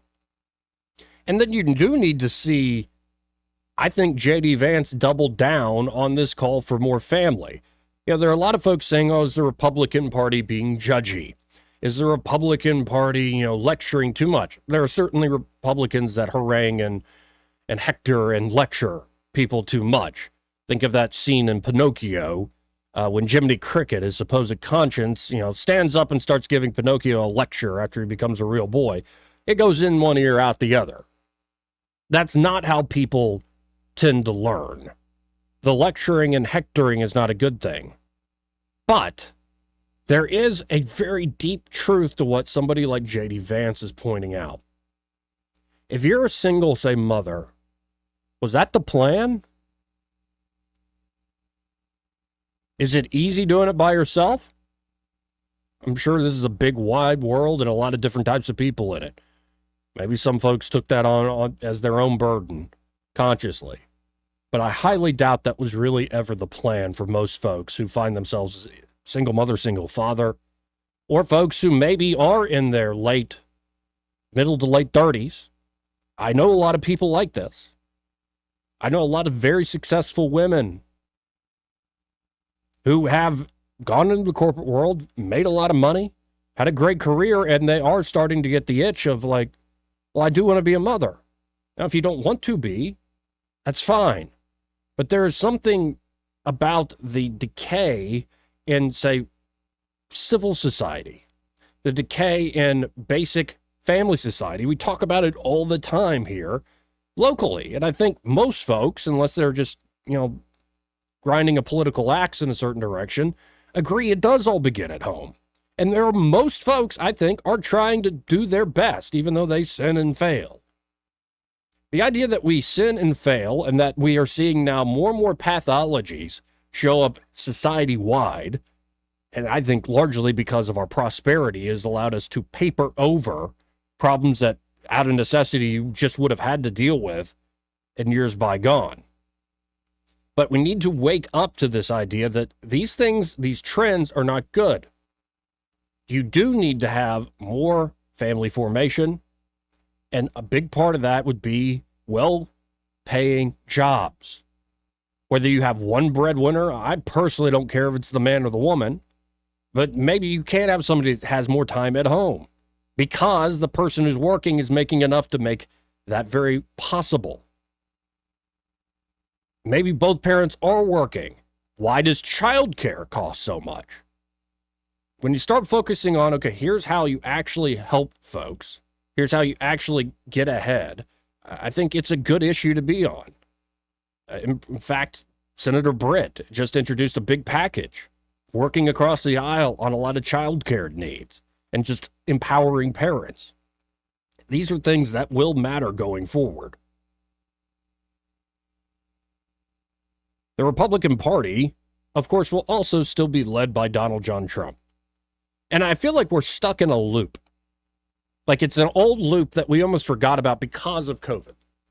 The first time I ever saw Trump screw up, and I thought, oh, he's actually dead, was when he gave that speech from the Oval Office in early 2020, I think it was March of 2020, where he started to shut down travel from Europe.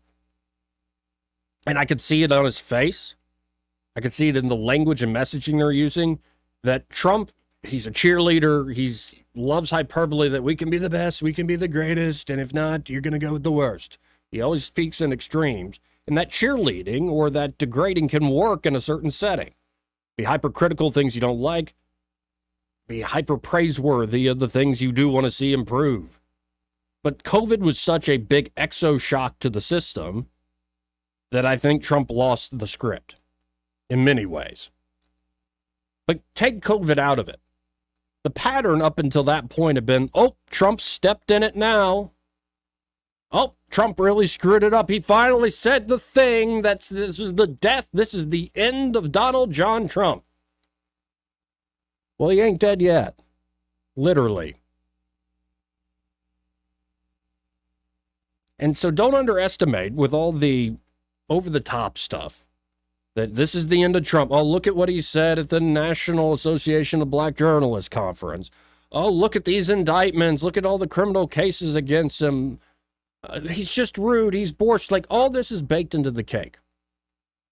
And I think people underestimate this moment culturally, where there are a lot of folks who are tired of the fake nature of not only our politics, but so much of our, say, I would call it corporate culture.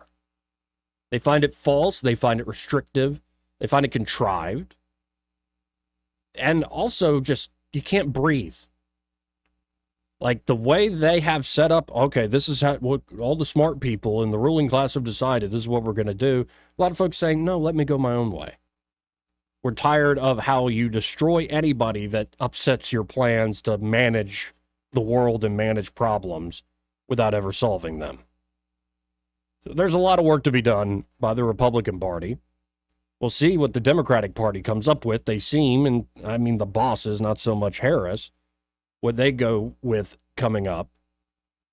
But it's a coin toss, a toss-up. And it was always fated to be so. 272-9228 if you want to get in on the conversation. That's 334-272-9228. This part of the program brought to you by Bo Goodson and the Goodson Group. And there at the Goodson Group, Bo and his team are ready to help you with, buying a home, selling a home here in the River Region real estate market. Bo has been working here in the area, Montgomery and surrounding areas, for over 40 years. I think it's getting near to 55 decades. And with all that experience, he really knows what he's doing and has set up a great shop to help you out in the real estate market. And it's not just buying and selling. Maybe you want to convert a home you currently own. Maybe you're moving, but you don't want to sell it.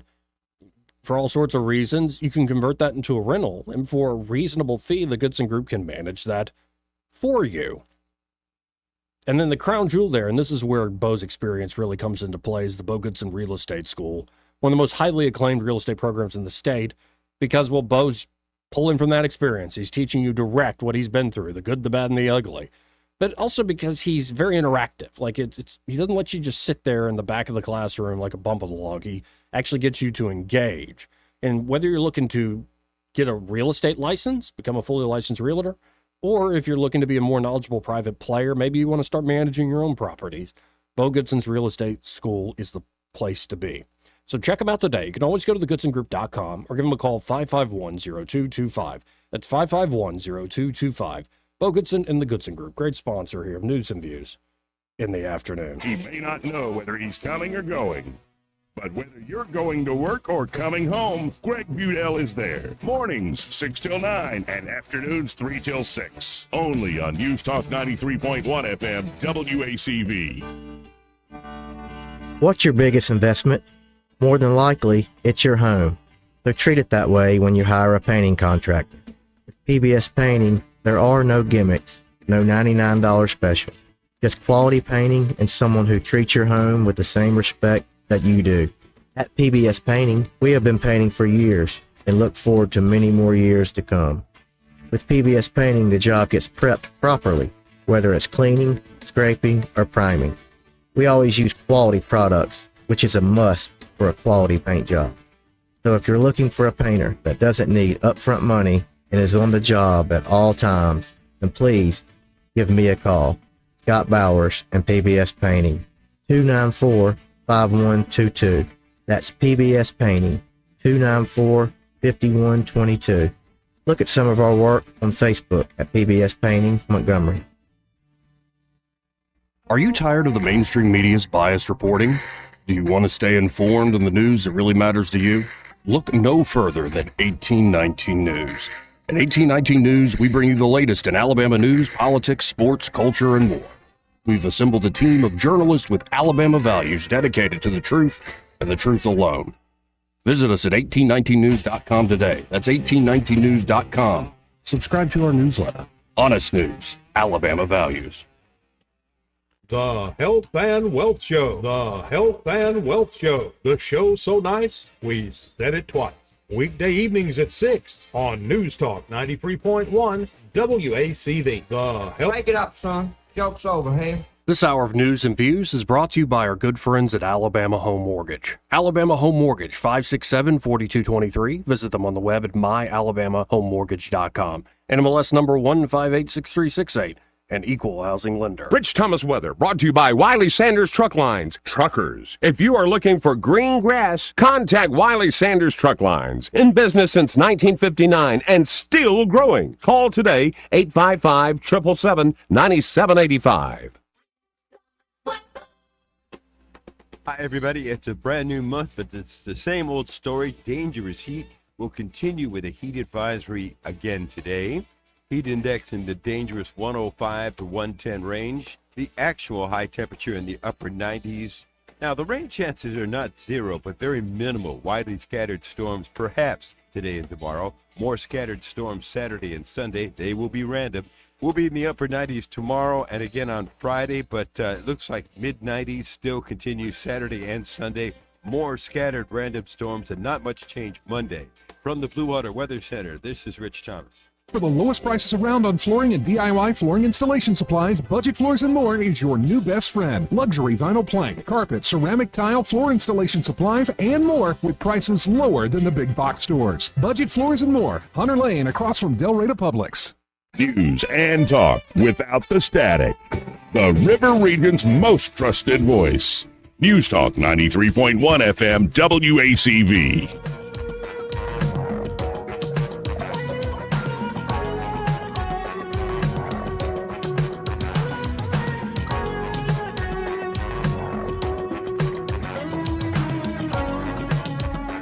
Joey Clark. Welcome back. Now, of course, everybody's focusing on boxing at the Olympics. But there was another story. A volleyball player was left partially paralyzed by a transgender opponent She's now slammed the Olympics over its boxing controversy. Peyton McNabb was 17 when a ball spiked by a trans opponent with force struck her in the face, threw her to the ground, and shut off her consciousness. The 5'11 trans player cackled in delight, Miss McNabb said, after sending her to the floor, as did other players on the opposite team. Miss McNabb was left with brain damage and paralysis on her right side, which ended her dreams of getting a volleyball scholarship. She told the DailyMail.com it was disgusting that two boxers who failed gender tests have been cleared to fight women at this year's games in Paris. She fears women could suffer injuries worse than hers. And a lot of folks across the spectrum speaking out. But one person that's become sort of a authority, maybe there's a better word for it, I'm sure she would have the word for it, is J.K. Rowling. And she just put this up today. 270,000 likes. It's a lot on Twitter X. 35 million people or impressions here on this post. What J.K. Rowling wrote, saying, could any picture sum up our new men's rights movement better? And it's a photo of the Italian boxer crying right after the fight.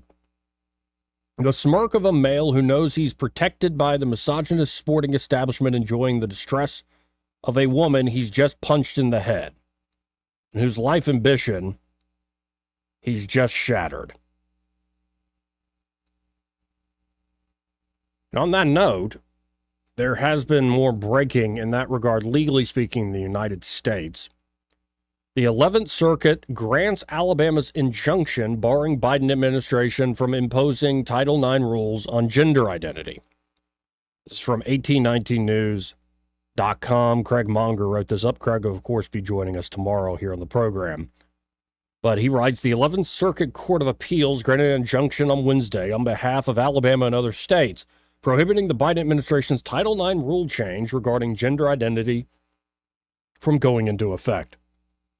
In a swift move, the 11th Circuit reversed a decision by Judge Anne-Marie Carney Axon of the U.S. District Court for the Northern District of Alabama, which initially rejected the state's appeal for an injunction against the federal rule. In April, the U.S. Department of Education announced an update to the Title IX code, the sweeping name given to civil rights legislation prohibiting sex-based education discrimination. The changes, which will go into effect nationwide on Thursday, add gender identity and sexual orientation to the list of federally protected groups. They also redefine sexual harassment, exposing teachers and students to liability for using biologically accurate pronouns. So, speech controls. How lovely. Schools risk losing federal funding for failing to adhere to the changes. In response, Alabama Attorney General Steve Marshall sued the federal government along with the support of attorneys general from Florida, Georgia, and South Carolina. The Independent Women's Forum, Parents Defending Education, and Speech First also joined the suit. Several GOP states successfully filed injunctions barring the rule from being enforced in their states until the matter could be adjudicated. However, things were not looking good for Alabama after Axon's Tuesday decision. The state's AGs filed appeals with the 11th Circuit on Tuesday, and less than 24 hours later, their appeals were granted.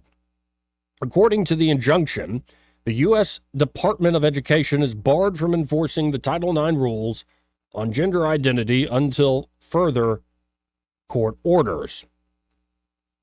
And this is Steve Marshall, the Attorney General of the great state of Alabama, I believe yesterday, talking about this case. Attorney General Steve Marshall said he already appealed, and as we just reported, he was successful. So the opponents of this change says it would abolish the distinction between male and female sports and do away with female-only spaces like locker rooms and bathrooms. Marshall swiftly joined in a lawsuit challenging the rule change. He also joined Alabama State Education Superintendent Eric Mackey in demanding that Alabama's public schools not implement any Title IX changes since they likely conflict with state law. Independent Women's Forum, again, Parents Defending Education, Speech First, have all put this out. And again, today, this appeal was successful. The injunction was granted. But just to lay out what he was saying yesterday, I think this is why the court, the 11th Circuit, granted this injunction so quickly. Marshall said, precedent is on our side. The 11th Circuit Court of Appeals has been perfectly clear that when Congress used the word quote-unquote sex to ensure equality for women under Title IX, it meant sex, not gender identity. And that Title IX emphatically does not require schools to open up women's bathrooms, locker rooms, and showers to men. As such, we have already appealed this decision and will seek emergency relief. And again, they were successful. That's just coming down today. And with the international news being focused on, in particular, this boxing match, it's tough to watch. And I wouldn't be surprised if the transgender athlete, the other boxer, probably has a tragic similar story. But that doesn't mean you get to explode this standard that has allowed women to rise and compete and make not only careers but lives out of those competitions they engage in. So we'll see. We'll see where it goes. But with it being on the international stage and just seeing the photo of the Italian boxer just bawling her eyes out, maybe that'll reach more folks. Like I keep saying on this show, under the banner of civil rights, things just keep getting weirder and weirder and weirder. And for some reason, folks are hell-bent in their sense of compassion to downplay the possibility that they might be wrong in certain ways. And that their compassion is not leading to more and more inclusive or tolerant or productive society.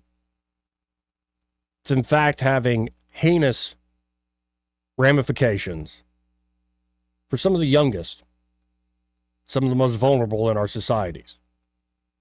There are many now countries around the world, developed nations that are often cited as, look at how civilized they are, who are getting rid of the regime of so-called gender-affirming care, not so much the psychology, but hormone therapy and surgeries. You know, life is, to put it bluntly, life is complicated. And I just, for the life of me, find it misguided, unwise, foolish to think that all you need in this world is more compassion and togetherness. Because sometimes your compassion can suffocate others. Sometimes you, in the name of protecting, are going to lash out and harm others. Thinking, well, that's the cost of doing this. It's got to stop. We'll see what the courts decide. We'll see which way this is going. But with the current way this is being pushed, I think there are a lot of folks that come at this as, oh, they're compassion. We must do this because I'm so understanding. But I now suspect there are folks behind the scenes, activists, who know exactly what they're doing by doing this. They know exactly what they're doing by, say, skewering the gender binary, so-called. And it doesn't stop with what we saw in that boxing ring. It goes a lot further. It seems over the top, but there are very brilliant philosophers who years ago predicted, say they predicted in the 40s, that you'll be offered the opportunity to change your sex. Then they went on to say, because of this, say, worship of subjective whim of individuals, that true freedom is in affirming your subjective desires and fantasies. Not only will you be able to change your sex or your gender, you'll be offered to be completely non-human if you like. And if you think that's now far-fetched with the new technologies coming, well, you need to wake up. Because things could get much weirder than they are. 272-9228 if you want to hop in on the conversation. Let's go to line one. You're on there. Who's this? How you doing, Mr. Joey Clark? Hey, Randall. I'm trying to put that respect on Put that respect on my name. Oh. You think, since you just read again about the bathroom, Do you think, because they got mobile bathrooms that they can take anywhere, if they get a doctor's excuse, and which I know they can, did they bring it to the school? And this is for the high school. I mean, you could build an extra bathroom on the back side of a school for them. But what I'm saying, like, this is already, they can rent this, pull it up to the school. If you got paperwork from your doctor, this is where you go to the bathroom at. And that's where you all, you know what I mean, all the transgenders go. And you just have their own little social. Well, and thing, also, I guess. private single-use bathrooms solve a lot of these problems. I mean, that costs money to build that out, but that would be one way to solve this. Just put them in there all together and let them look in the mirror behind each other. You know what I mean? Maybe because they are psychotic in a way. Well, and man. I believe this boxer who is at the chromosomal level male, I believe is actually transsexual, not just transgender. Like, I decided subjectively because of body dysmorphia. I think they're technically a man, but they have female genitalia. And so folks like that exist. Should you be in a boxing ring with a biological female? No. But should there also be understanding and compassion for somebody born that way? Of course. But again, acting like it's that old feminist thing. Anything a man can do, a woman can do. And it's like, no, there are things that men and women can't do. It's just you ain't born that way. And on y'all smokehouse, man, to kind of let everybody know that think it's, you know what I mean, it's going to be a lot on you. Go there, let me tell you what's across the road. I mean, I don't know who the guys are, and I don't know who owns Dollar General, but why ain't you there? You dip in the Dollar General. Why ain't you in there eat? There's a person over there hand washes cars. I mean, I don't know. I only had it done twice, but I haven't met them, but that's cool. Oh yeah, I ain't talking about it, but understand, like, when you eat, you can get your car washed, and you can take care of two things, and then when you're picking your car, you can hit Dollar General. I mean, I ain't just trying to put it, but understand to help Smokehouse out, that's 3-in-1 right there. Oh yeah, Main Street there in Millbrook is they're continuing to develop more, and I think Smokehouse is a great center point there on Main Street. Yes, it is, because I guess it's been a staple there for so long, and a lot of people go. There's a baseball park right behind it, you know. So a lot of people cut through. I say right behind it. It is right behind it. It's a Millbrook baseball field, a city field is behind there through them trees, and they get, you know what I mean. Like, they've been there and they've been digging for people like us for a long time. So I'm glad y'all got them, man. I really am, because that'll give me the reason to even go in there again. Now, you started the call with saying put some respect on my name, put respect on your name, but let's go to the guy who's everybody's so disrespectful. What an a-hole. Donald John Trump. I haven't heard this yet, Randall. I think we should listen in together. This was Trump at the rally last night. A lot of folks sharing it. Again, I haven't heard this yet, but let's listen in. And every time the radical left, Democrats, Marxists, communists, and fascists indict me, I consider it a great badge of honor. Thank you very much. Because I'm being indicted for you. Did you like my mugshot? Did you like the mugshot? Lovely. My father's looking down, my mother and father, they're looking down because they're definitely in heaven. They made heaven. They're great. They're looking down, they said, I can't believe my son took a mugshot. This is unbelievable. But it's the #1 selling mugshot in history. It beat Elvis, and it beat Frank Sinatra. Did you know that? Frank Sinatra had a big one. Did you know he got arrested for something? And I think Elvis had a fight at a gas station or something. Elvis was one, Frank was two, and I'm proud to admit, and I'm proud to tell you that you have made mine bigger than both of them by a lot. It's the biggest selling mugshot ever. And I still haven't figured out whether or not I'm happy about it. I'm not sure. I don't think they intended to put respect on his name, but he took it away. And man, I always said that was a pose, you know what I mean, more than anything, because everything was so his eyes, his chin down. I bet they took 30 photos before they got that one. I mean, I know everybody gonna hate me for keep saying it, but man, I just don't believe. And then going all the folks outside the road. I mean, what do you think? I mean, one of the grandmas in there washing dishes, and they said, "Here comes our man. Let's all run." No, right? They were called. Somebody was called a head man. Old head was called and said, "Get everybody out to the road." And it worked its way down from the old head all the way down to the grandma. And they have. I mean, it was just too perfect. Even I don't know. Even the dadgum bullet was too perfect.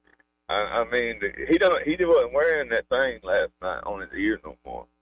That you was talking about how they had his ear fixed up, and he kept turning his ear turned toward the audience behind him most of the night. So I don't know, Joey. I just, man, it's like you said, it's not weird to me because I was, you know what I mean. I can see. I don't say I can see it coming, but. Man, I'm scared. I'm always been scared. You know, I told you that. Oh yeah, now, but maybe it's not weird to you. You live in the weird. I'm weirdly scared now. So. Well, I appreciate the call, Randall. Yes, sir. Thank you, Mr. Joey. Good hearing from you. Let's hit a quick break. Be right back. Want to carry News Talk in your pocket? Download the News Talk 93.1 app from the App Store. Available on iPhone and Android. Never miss a moment. Download now. Who's there? It's Bill, the electrician, here to make your home burglar-proof. Oh, thank goodness.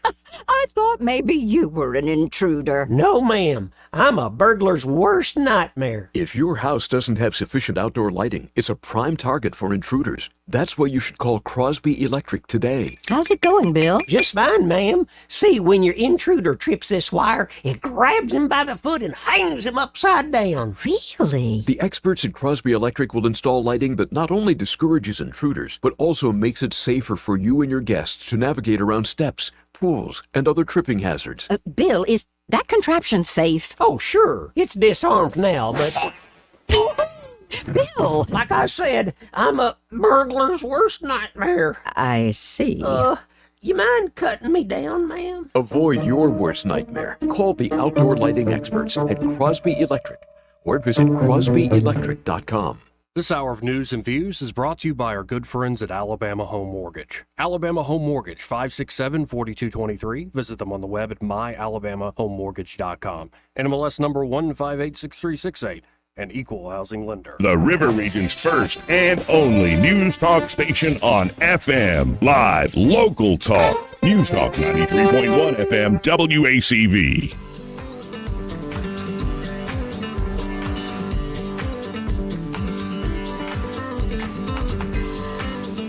Joey Clark. Welcome back. Now, if you haven't already heard, Wall Street Journal reporter Evan Gershkovich and Marine veteran Paul Whelan will be released as part of a large-scale prisoner swap among Russia, the United States, and Germany. Gershkovich, who was arrested last year while reporting in Russia, was sentenced on July 19th to 16 years in prison on espionage charges. The U.S. government and the Wall Street Journal denied the accusations, saying the 32-year-old had been wrongfully detained. In a statement after his sentencing, President Biden said he was targeted by the Russian government because he is a journalist and an American, and vowed to fight for his release. Wayland, who was detained in 2018, had also been serving a 16-year prison sentence on espionage claims, which he and the U.S. vigorously denied. But this is apparently the biggest prisoner swap since the Cold War.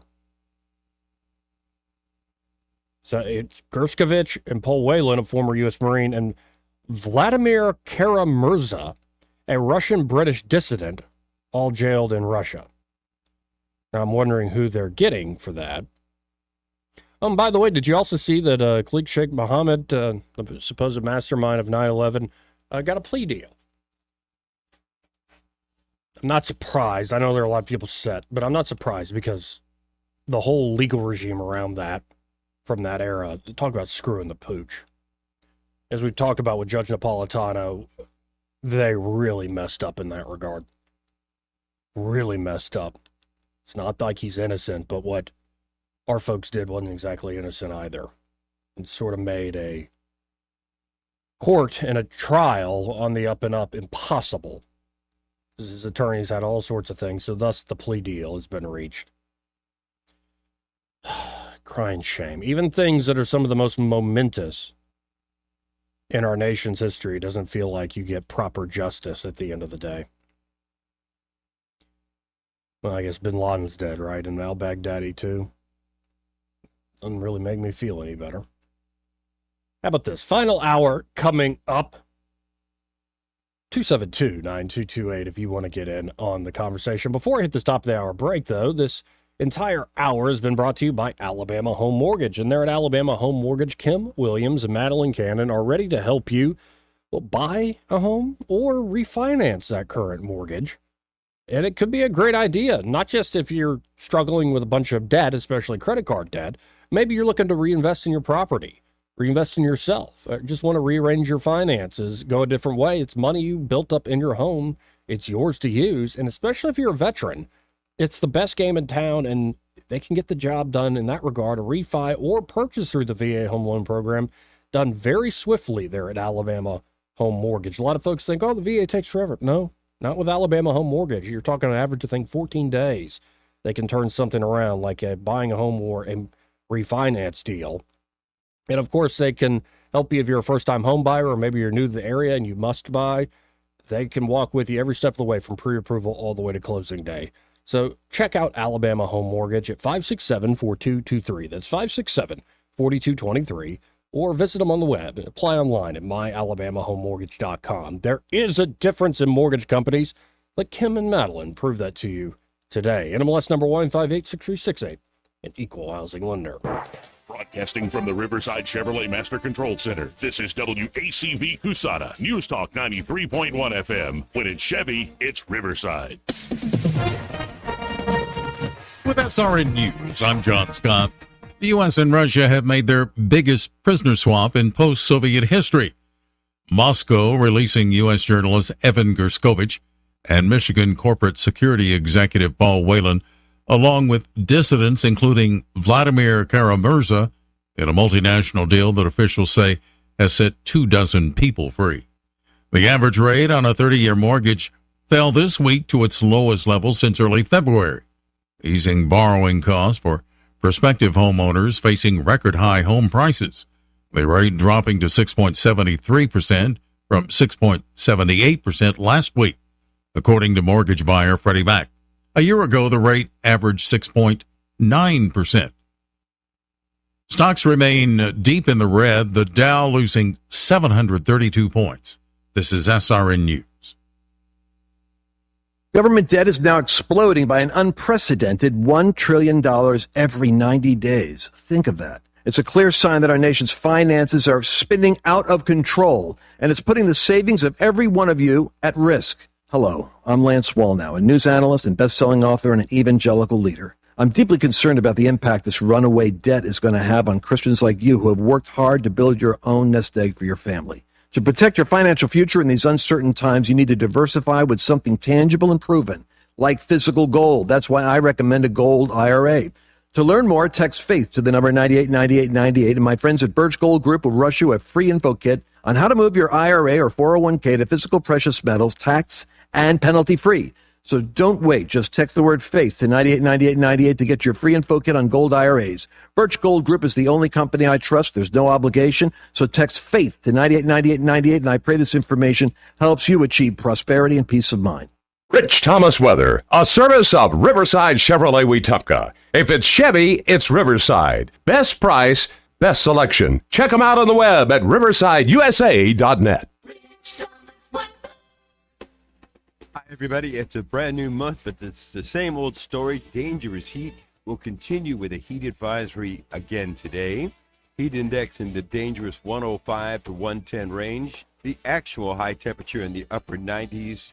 Now, the rain chances are not zero, but very minimal. Widely scattered storms, perhaps today and tomorrow. More scattered storms Saturday and Sunday. They will be random. We'll be in the upper 90s tomorrow and again on Friday, but it looks like mid-90s still continue Saturday and Sunday. More scattered random storms and not much change Monday. From the Blue Water Weather Center, this is Rich Thomas. Thank you for voting ASC Credit Union the best credit union in the River Region 6 years in a row. As we celebrate our 70th anniversary, we are proud to be at the top of the list for the best credit union in the hearts of the communities we serve. 1819 News. The 11th Circuit Court of Appeals has granted an injunction to the state of Alabama and other states within that court's jurisdiction. It's all regarding the implementation of new Title IX definitions regarding sex and gender. The 11th Circuit Court issued the injunction just days after a Northern District judge in Alabama ruled that the Biden administration changes to the definition of gender could move forward. Alabama Attorney General Steve Marshall was quick to appeal that decision, saying he has precedent on his side in how the 11th Circuit Court has interpreted the Title IX original language of sex to mean biological gender and not gender identity. This year, the U.S. Department of Education redefined gender to include sexual orientation and gender identity. The new rules can no longer go into effect at the start of the school year until further court orders. I'll be back with more Alabama stories after this. I'm Amy Beth Shaver with Alabama Unfiltered Radio, and when I need the news and I need it fast, I turn to Andrea Tice and the Daily Detail. On my way in, it is the most convenient, best way for me to digest what's going on so that I can use it for our show. She tells you what's going on in Alabama that day first and fast. So listen to the Daily Detail with Andrea Tice. Don't miss out. The Daily Detail is available wherever podcasts are found. The suspect charged in the shooting death of Lowndes County Sheriff Big John Williams was in a courtroom this week ahead of his trial. William Johnson is charged with shooting Williams at a Haneyville gas station back in 2019. His trial is now set to begin this coming October. The judge has already granted a change of venue for the trial, moving it from Lowndes County to Macon County. A new Safe Haven baby box has been installed in the town of Jasper. This is now the 7th baby box to be installed in the state of Alabama. A law was passed in 2023 to create these boxes for new mothers to anonymously surrender their babies. I'm Andrea Tice. For more news affecting Alabamians, go to 1819news.com. And while you're there, subscribe to the daily newsletter. This hour of News and Views is brought to you by our good friends at Cole Plumbing, 279-8919. Cole Plumbing is number one in the number two business. You don't have to dig a hole. They have proprietary pipelining technology. Ask them about their tankless water heaters. Remember, when you have trouble with your bowl, call on Cole. Don't you love the feeling of coming home to a clean house? Let Southern Bells Cleaning Service get your home in order. Families in the River Region trust Southern Bells because they know Callan and Jesse will show up on time and believe in cleaning the old-fashioned way. They bring all their own supplies and specialize in full-service, residential, commercial, vacant properties, and construction cleanup. Estimates are always free. Call Southern Bells today at 546-0715 or follow them on Facebook at Southern Bells Cleaning River Region. Hi, this is Bo Goodson from the Goodson Group with your updated market report. Through 7 months of 2024, over 2,900 homes have sold and closed in the River Region. The average price was $260,000, and 60% of these homes sold in 60 days or less. Since mortgage rates have dropped over a point, buyers can save thousands of dollars in payments of what it would have been just 8 weeks ago. The supply of homes has increased, giving buyers more choices than they've had all year. To identify your next home, focus on what's important to you as features that will make the move worthwhile. By getting pre-approved with a local lender, hiring the best home inspector, and most importantly, hiring an experienced buyer agent will make it all go smoothly. For a list of 17 essential buyer agent services and a list of the best lenders and local inspectors, call Bo Goodson from the Goodson Group at 221-2883 or 551-0225. The views and opinions of the following program are solely those of the host and other contributors. These do not necessarily represent those of Liberty Acquisitions 825, Blue Water Broadcasting, its management, staff, or any advertisers.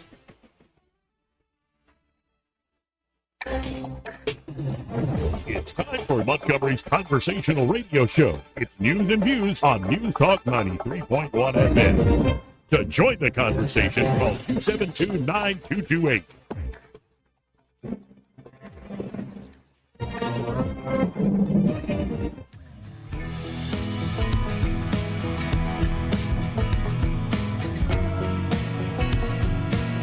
What the hell are we doing here? We are behaving the way a superpower ought to behave. Well, our behavior has produced some crappy results. But beyond that, you have to teach people how to de-escalate circumstances. De-escalate. So instead of anybody coming at you and the first thing you do is shoot to kill, you shoot them in the leg. What you've just said is one of the most insanely idiotic things I have ever heard. Everyone in this room is now dumber for having listened to it. May God have mercy on your soul. Joey Clark. Welcome back to News and Views in the afternoon. Or if you are interested in watching online, you can always go to Joey Clark Live on YouTube or at the Joey Clark on Twitter X, or of course you can watch on Facebook as well. Now, I don't have a lot of love for Facebook these days, and if that's your preferred way of watching, I won't hold it against you. Welcome back to the program. So we already played this yesterday as it was breaking, but this is becoming one of those big moments in the campaign. And like I said yesterday, a lot of the best stuff in politics, or the most provocative stuff in politics, the buzz that gets a lot of folks talking and jawing at each other, just not happy with one another, are things that can be, I say, put into a basket of political Rorschach tests. You see what you want to see. You hear what you want to hear. Often in politics, pardon me, people aren't really arguing over what is literally said. What they're doing is sort of reacting based on base values, based on your temperament. In fact, you might be shocked to know that there are a lot of folks who are conservative or liberal, not really because they thought about it a heck of a lot, some have, but because people's temperament leads them to one direction or the other. For instance, people who are liberal tend to have a more open temperament, like free-flowing, we can have a whole conversation. Folks who tend to be more conservative want to be more orderly, everything in its own right place. Conservatives have a much greater sense of disgust. So when they see things like that Olympic opening ceremony, the reason they react is because they have a big mechanism to go, that's disgusting, that's deeply troubling. And there are weirdos like myself who tend to be more in the system builder libertarian camp, and I kind of like the free-flowing artsy-fartsy stuff, and I like things being orderly and in their place. So no wonder libertarians are a failed and failing minority in American electoral politics. So I think we might have more influence punching above our weight on how the culture and things actually get done.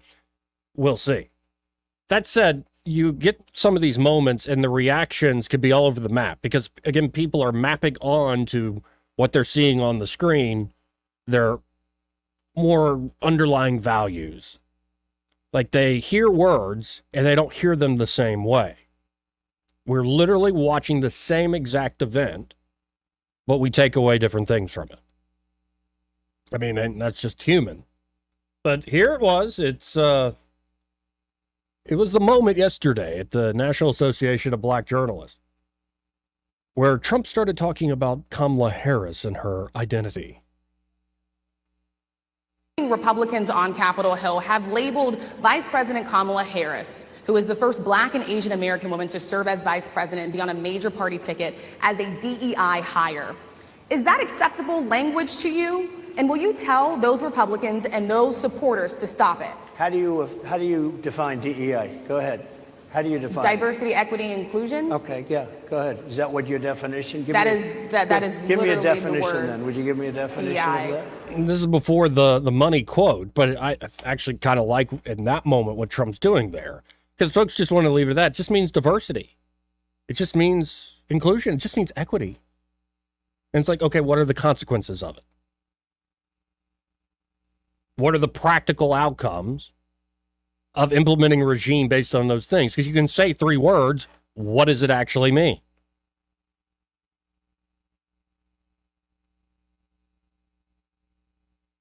And, of course, she doesn't give a full explanation. But let's keep going. Give me a definition. Sir, I'm asking you a question, a very direct question.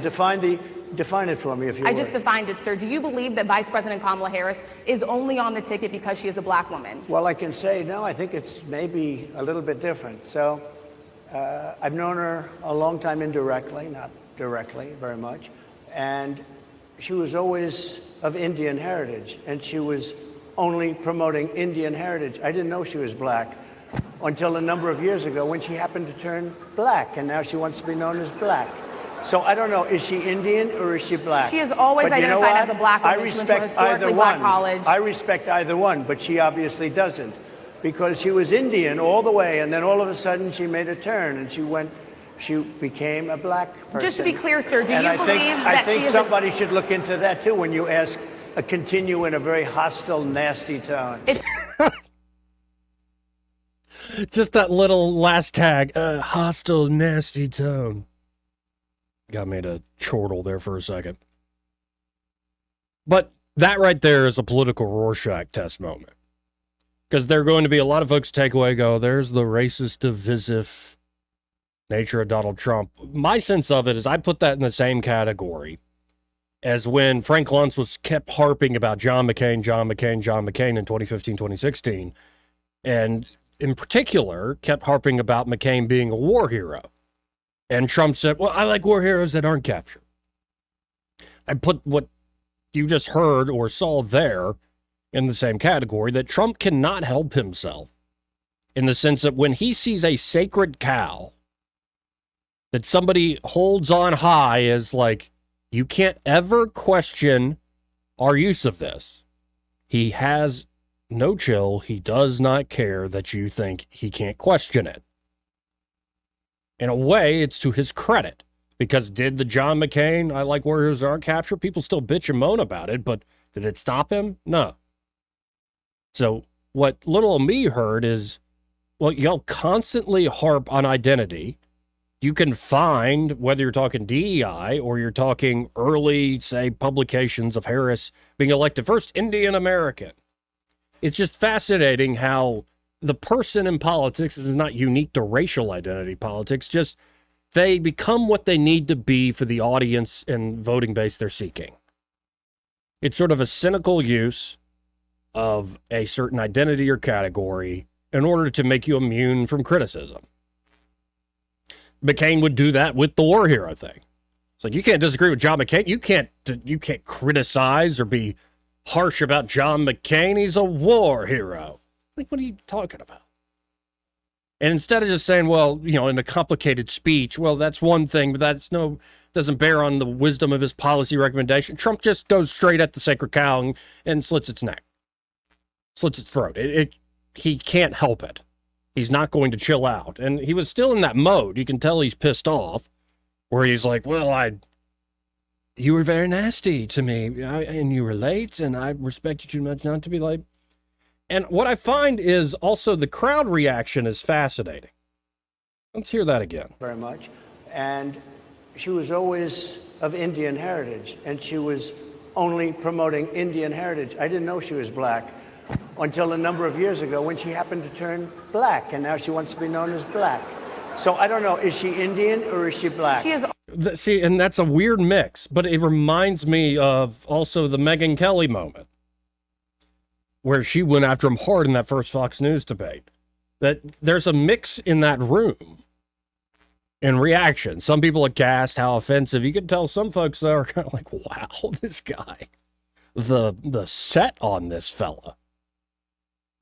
But of course, that's just my reaction. There are going to be others, especially, say, political players, who say, how dare you slay? How dare you be disrespectful of our sacred cow? Yeah, we know we constantly put ourselves out here as this, but how dare you call us on our BS? This is an aspect of like what our party's all about. So here, for an example, is Mean Karine Jean or Karine Jean-Pierre.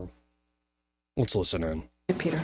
If I can ask you about something that's happening at the NABJ right now. Donald Trump is speaking to some of the reporters who were assembled there, and right out of the gates there was what can best be described as a contentious exchange where the former president said, I'm asking this through the lens of someone who represents the president, vice president, not someone who has to speak as a campaign question. He says of Kamala Harris, the vice president, she was always of Indian heritage and she was only promoting Indian heritage. I didn't know she was black until a number of years ago, and she happened to turn black, he said, and now she wants to be known as black. So I didn't know, is she Indian or is she black? Wow. She has always, this is unclear, I respect either one, but she obviously doesn't because she was Indian all the way, and then all of a sudden she made a turn and she went black. Your response to those comments? He is a candidate, so I'm going to be super careful. Wait, no, hold on. I have more to say. I certainly have more to say. As a person of color, as a black woman who is in this position that is standing before you at this podium behind this lectern, what he just said, what you just read out to me, is repulsive. It's insulting. And, you know, no one has any right to tell someone who they are, how they identify. That is no one's right. You can't question how we sell ourselves to the public for cynical political gain.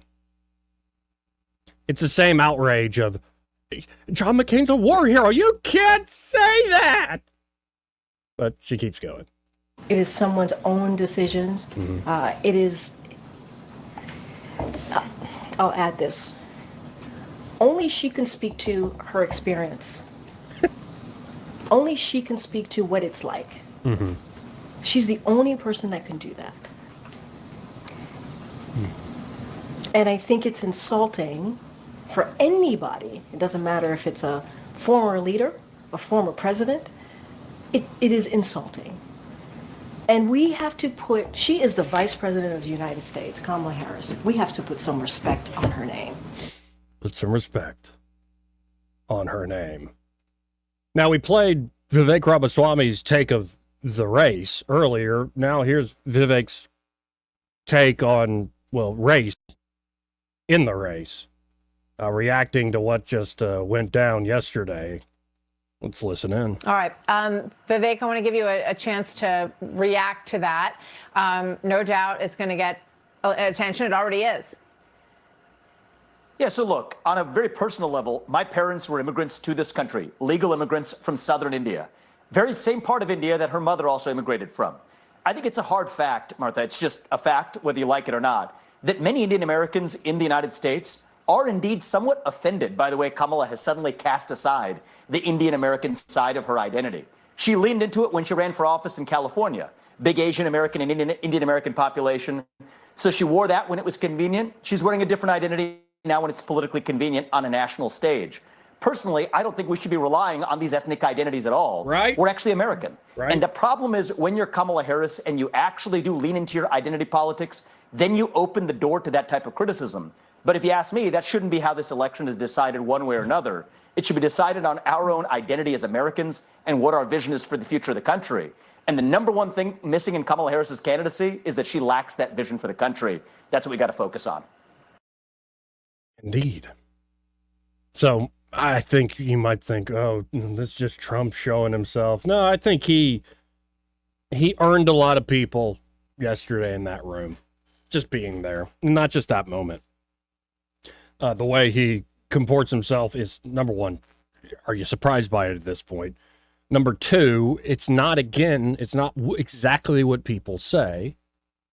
It's how people feel. It's the values they have within them. I believe Scott Adams was making the point that how many of the men in that room kind of liked that he held his own and he called somebody out for being rude when they were rude?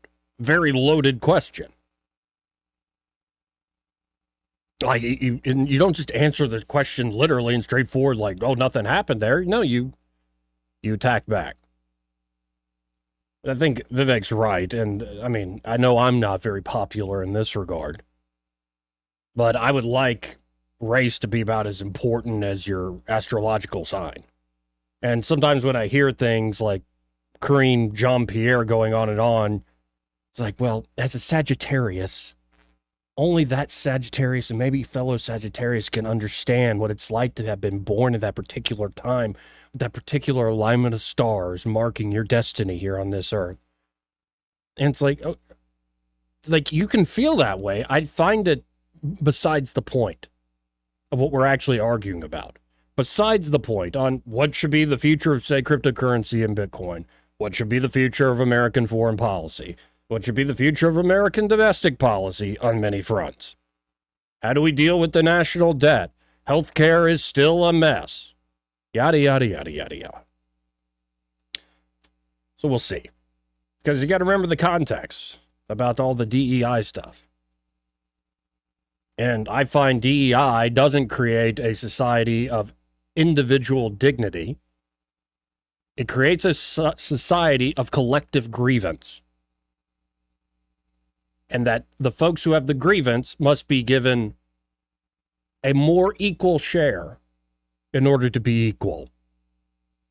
So it's not about individual character, merit, and dignity. It is about oppressor oppressed. One must rise up, the other must just sit down and shut up. And it won't end well.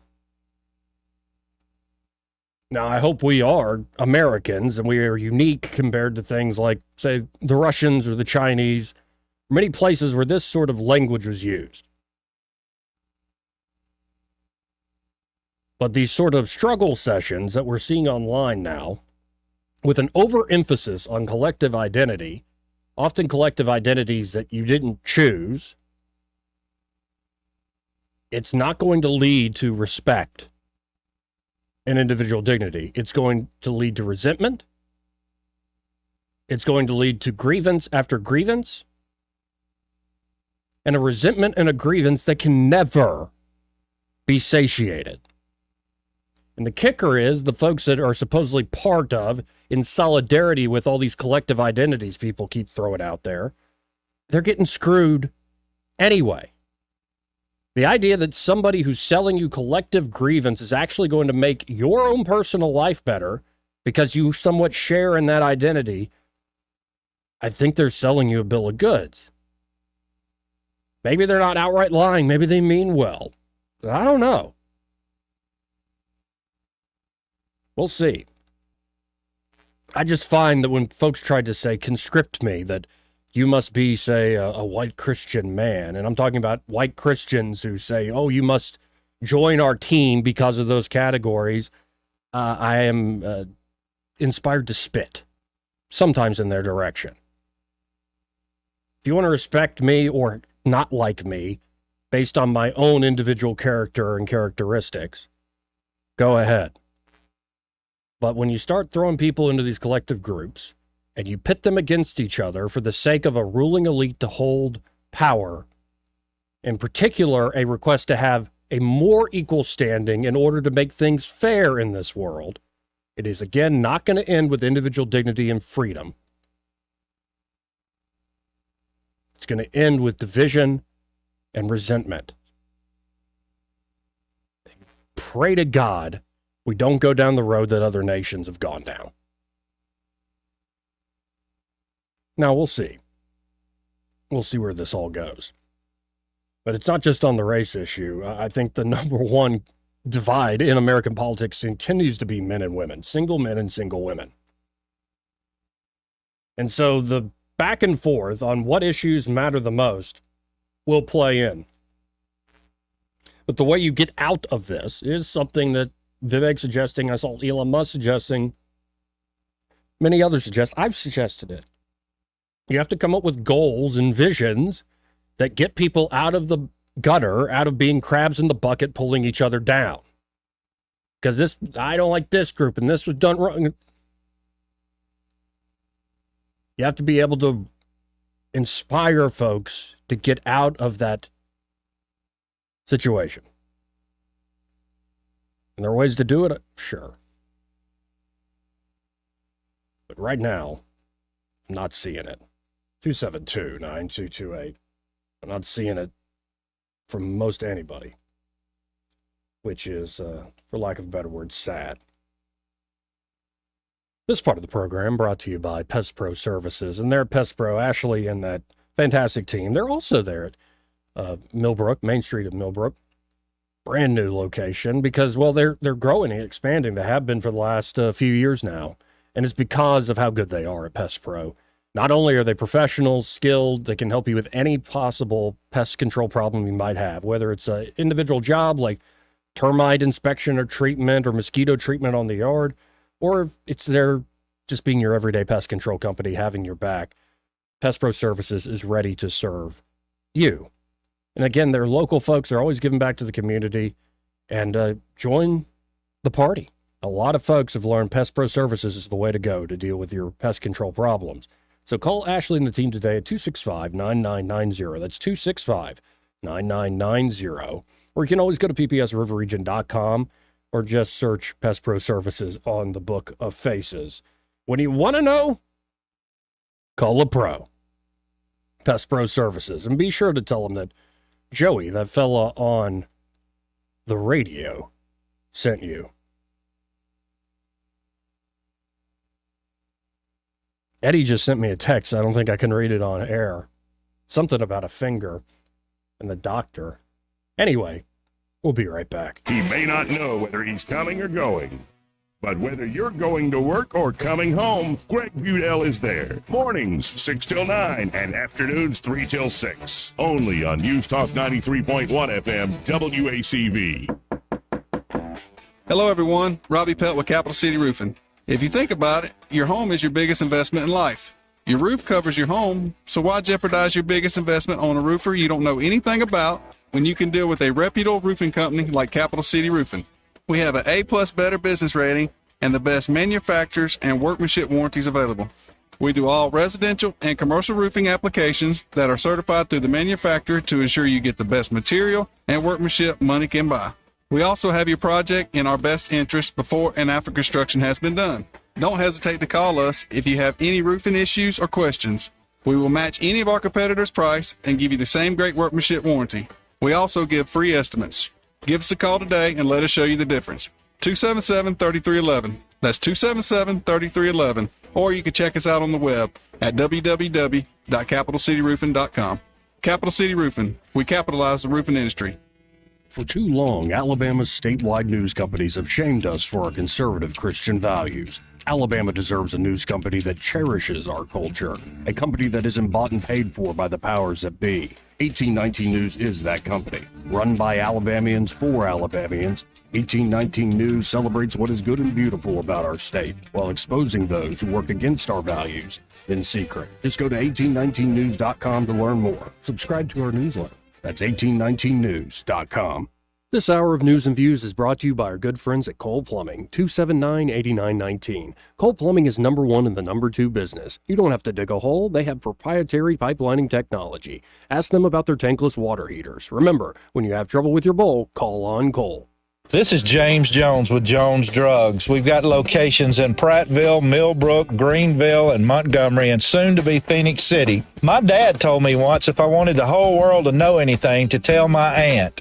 Well, I don't have my aunt here, but I've got the next best thing, Blue Water Broadcasting. They have helped us grow the Jones Drug family in this area for over 10 years. Thank you, Blue Water.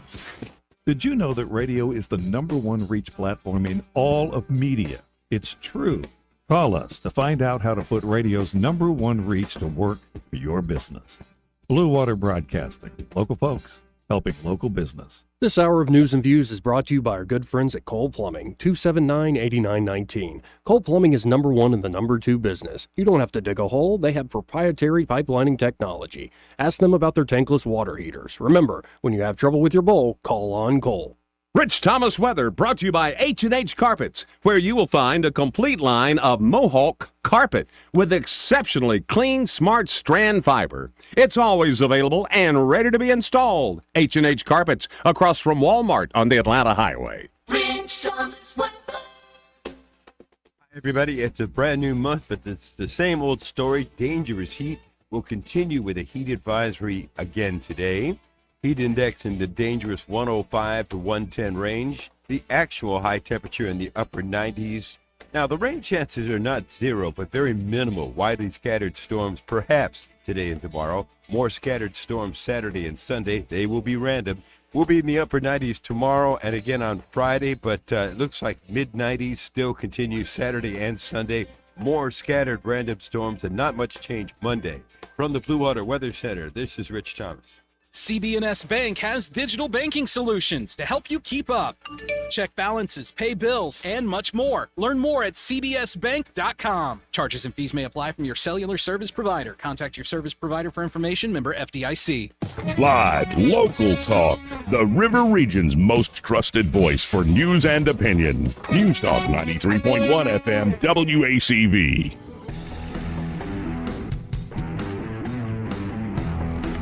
Joey Clark. Welcome back. Just looking up at the TV screen in the studio here, and Vladimir Putin is on that screen live, welcoming back their side of the prisoner swap into Mother Russia.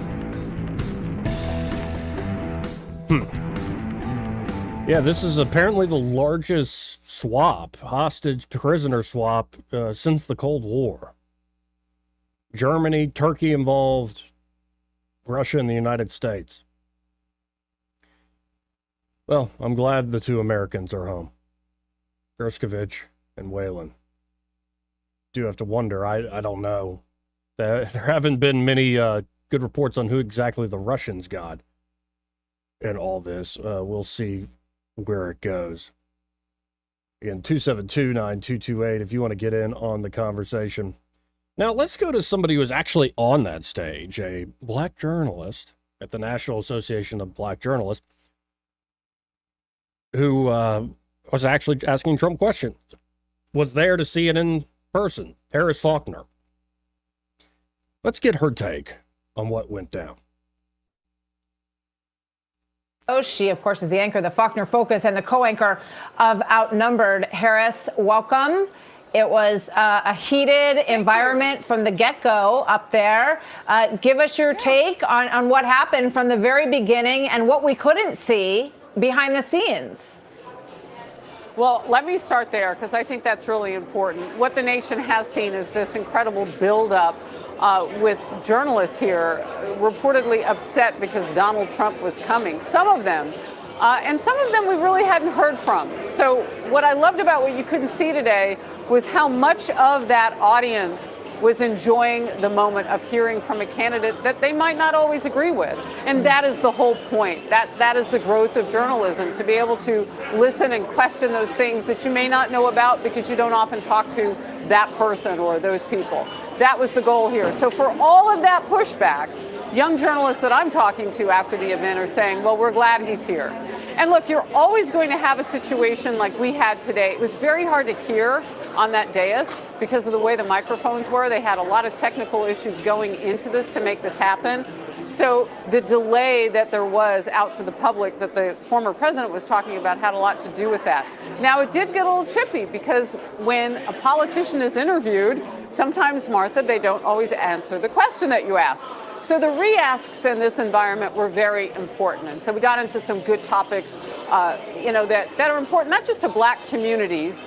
And I say that plural because we're not all the same. We don't think the same. We vote different, that whole thing. And I love that representation in the room, too. Had a lot of young people in the audience today who want to be in the position that we three journalists were in, and that is interviewing the newsmakers. And we got that. Now, from Donald Trump, we got a lot of talk about the border. And look, if she becomes the Democratic presidential nominee, Kamala Harris, that is an issue that they will continue to hit her hard on, Republicans in general, and particularly this former president. I know she's trying to turn the tables and make it about the legislation that has not passed, blaming Republicans for that. But what about the porous border? And that's where he went. What's interesting is we now know she's going to do this particular venue, the National Association of Black Journalists. Going into today, that was not the case. It'll be remote. The president has said he will debate her if she becomes the nominee. So you have these two people now center stage. It's interesting to get one of them on that dais. Indeed, it is. I want to play a little bit, Harris, a little montage of some of what happened up there and get your reaction and what the reaction of the crowd was, because it's a great point. At times it sounded like they were kind of cheering him on, and then at other times it sounded like they were surprised by what he was saying. So let's play this and get your thoughts on it. We want people. I want people to come into our country, but they have to be vetted. They have to be checked. So when you say, what do? That, and I drill, baby, drill. I bring energy way down. I bring interest rates down. I bring inflation way down so people can buy bacon again, so people can buy a ham sandwich again, so that people can go to a restaurant and afford it. Understand, I have too much respect for you to be late. They couldn't get their equipment working or something Mr. was President, wrong. I would love I think if you it's could a answer the very question nasty on your rhetoric question. and why you I have believe that answered the black voters should question. trust you with another I 4 have years. been the best president for the black population since Abraham Lincoln. Well, and it's going to end up being one of those moments, I think, in the same category, like I said, as him going after McCain as a war hero. It's going to piss a lot of people off. How dare you touch our sacred cow, even think about it. But I think it also suggests that Donnie for Queens ain't changing. 272-9228. Let's go to line 1. You're on there. Who's this? Hello, anybody there? All right, thanks for the call. Let's go to some more fake news from the Babylon Bee. It looks like, oh wow, what a breakthrough. It's a report from Paris. After falling from grace due to public allegations of domestic abuse and seeking to turn the page to start a different chapter in his life, disgraced rapper and music mogul Diddy has found a successful new career as a female Olympic boxer. Sean Diddy Combs became a public pariah after being accused of instances of violence against multiple women, forcing him to leave the public eye and the entertainment industry before embarking on his new quest for Olympic glory in women's boxing.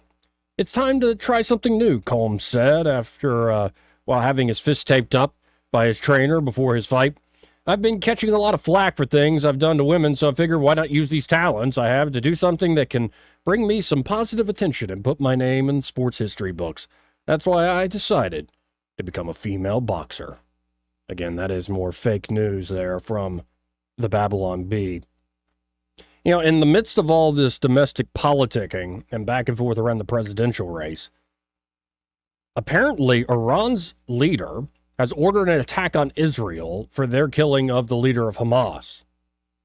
It could come at any time in the next 72 hours, and the clock was ticking about 12, if not 24 hours ago. So we'll see, because last time they did this, there was a huge interception of a lot of Iranian missiles by U.S. assets, and more warships have been pushed into the region. Like I said, folks, you might think now that it's Trump and Harris, Trump survives the assassination attempt. Joe Biden gets pushed out by the leaders or bosses or whatever word you want to use of the Democratic Party. They put in Harris. Now it's a toss-up in all these battleground states. I don't think the table's fully set still. It's only August. So here's the story. This is directly from the New York Times. Iran's supreme leader, Ayatollah Ali Khamenei, has issued an order for Iran to strike Israel directly in retaliation for the killings in Tehran of Hamas's leader, according to 3 Iranian officials briefed on the order. Mr. Khamenei gave the order at an emergency meeting of Iran's Supreme National Security Council on Wednesday morning, shortly after Iran announced that the leader of Hamas had been killed. They asked the 2 members of the Revolutionary Guard were providing this report to the Times. They asked their names not be used. Yeah, they don't want to end up dead. Iran and Hamas have accused Israel of the assassination. Israel, which is at war with Hamas in the Gaza Strip, has neither acknowledged nor denied killing this guy, who was in Tehran for the inauguration of Iran's new president. Israel has a long history of killing enemies abroad, including Iranian nuclear scientists and military commanders. Through almost 10 months of war in Gaza, Iran has tried to strike a balance, putting pressure on Israel with sharply increased attacks by its allies and proxy forces in the region, while avoiding an all-out war between the 2 nations. In April, Iran made its biggest and most overt attack on Israel in decades of hostility, launching hundreds of missiles and drones in retaliation for an Israeli strike on its embassy compound that killed several Iranian military commanders in Damascus, Syria. But even that show of force was telegraphed well in advance. Nearly all of the weapons were shot down by Israel and its allies, and little damage was done. Now, it is unclear how forcefully Iran will respond, and whether it will once again calibrate its attack to steer clear of escalation. Iranian military commanders are considering another combination attack of drones and missiles on military targets in the vicinity of Tel Aviv and Haifa, but would make a point of avoiding strikes on civilian targets, the Iranian officials said. One option under consideration is a coordinated attack from Iran and other fronts where it has allied forces, including Yemen, Syria, and Iraq, for maximum effect. You got to love, by the way, that all those allies can launch attacks from Iraq. And yet the ruling elite continue to be like, well, we still need to be in charge. It's not whether you make a good impact on the world, you just got to make an impact. And you, too, can fail up in Washington, D.C. Mr. Khamenei, who has the last word on all state matters and is also the commander-in-chief of the armed forces, instructed military commanders from the Revolutionary Guards and the Army to prepare plans for both an attack and a defense in the event that the war expands and Israel or the United States strike Iran.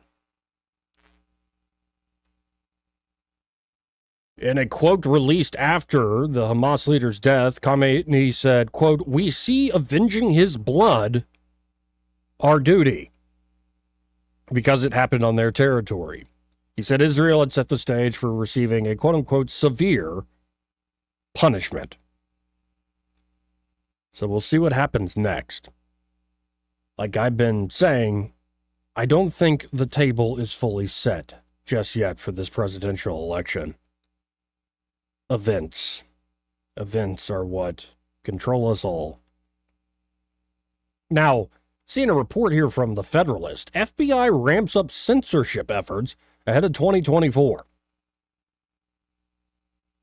They're increasing their coordination with social media companies after having started a quiet operation in February to censor information. This is according to a recent memo. Department of Justice memo dated July 12, 2024, from Associate Deputy Attorney General George D. Turner, states that following the Supreme Court's decision in Murphy v. Missouri, the Biden administration has sought to censor information it deems to be quote-unquote foreign malign influence information. And they would never actually label domestic political actors as foreign malign influence. Well, they never do that, except it happens all the time in our nation's history. That June decision obliterated the First Amendment's right to free speech, this report for the Federalist says. Following the Supreme Court's stay in October 2023 of a Fifth Circuit injunction restricting the FBI's collaboration with big tech, the DOJ began developing a standardized approach for sharing FMI information, foreign malign influence information, with social media companies that continue to appropriately account for First Amendment considerations. The FBI began using the standard operating procedure in early February 2024 and actively sharing FMI threat information with social media companies on a continuing basis. As part of that strategy, FBI will resume regular meetings in the coming weeks with social media companies to brief and discuss potential FMI threats involving the company's platforms. Of course, this did happen in 2020. Federal agencies persuaded, coaxed, maybe even coerced. Just weeks before, say, the 2020 presidential election, 51 former intelligence officials signed onto a letter falsely suggesting the bombshell Hunter Biden laptop was Russian disinformation. The letter was set in motion by then senior advisor to Biden's campaign, Tony Blinken, according to former CIA Deputy Director Michael Morrell. The laptop has been authenticated by the FBI, had been authenticated as early as November 2019. However, and has since been used as evidence against the Biden's son, Hunter, in a federal gun case. Despite the FBI's knowledge of the laptop's authenticity, the agency warned social media companies of so-called Russian propaganda and hack and leak operations by state actors. Almost immediately, Twitter and Facebook began throttling the reach of the story. Meta CEO Mark Zuckerberg later admitted that his platform suppressed the story following the FBI's warning. And this is one of the worst decisions by the Supreme Court. And folks want you to believe, oh, they're just doing the bidding of right-wing political forces. Okay. Or maybe the folks on the court, liberals and conservatives, have genuine philosophical views that differ when it comes to the law. And they will make decisions, will piss off the right, piss off the left. And yes, you will have one philosophy reigning a little bit more than the other, depending on the makeup of the justices. But I hated this ruling. It was a 6-3 ruling in Murphy v. Missouri that the federal government can continue its collusion with big tech to censor and stifle speech it dislikes. Louisiana and Missouri sued the Biden administration after it began coordinating with social media giants to censor posts it deemed unfavorable, even if said posts contained factually correct information. Talk about Orwellian. It's not just, misinformation, like you're just wrong. And it's not disinformation, like you're actively trying to put out false stuff. There's now malinformation, which is things that are true, but it's inconvenient.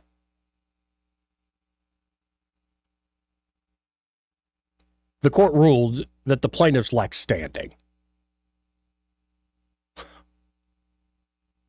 Justice Amy Coney Barrett, who authored the majority decision, falsely portrayed Facebook's censorship efforts as, quote, measures to counter foreign interference campaigns.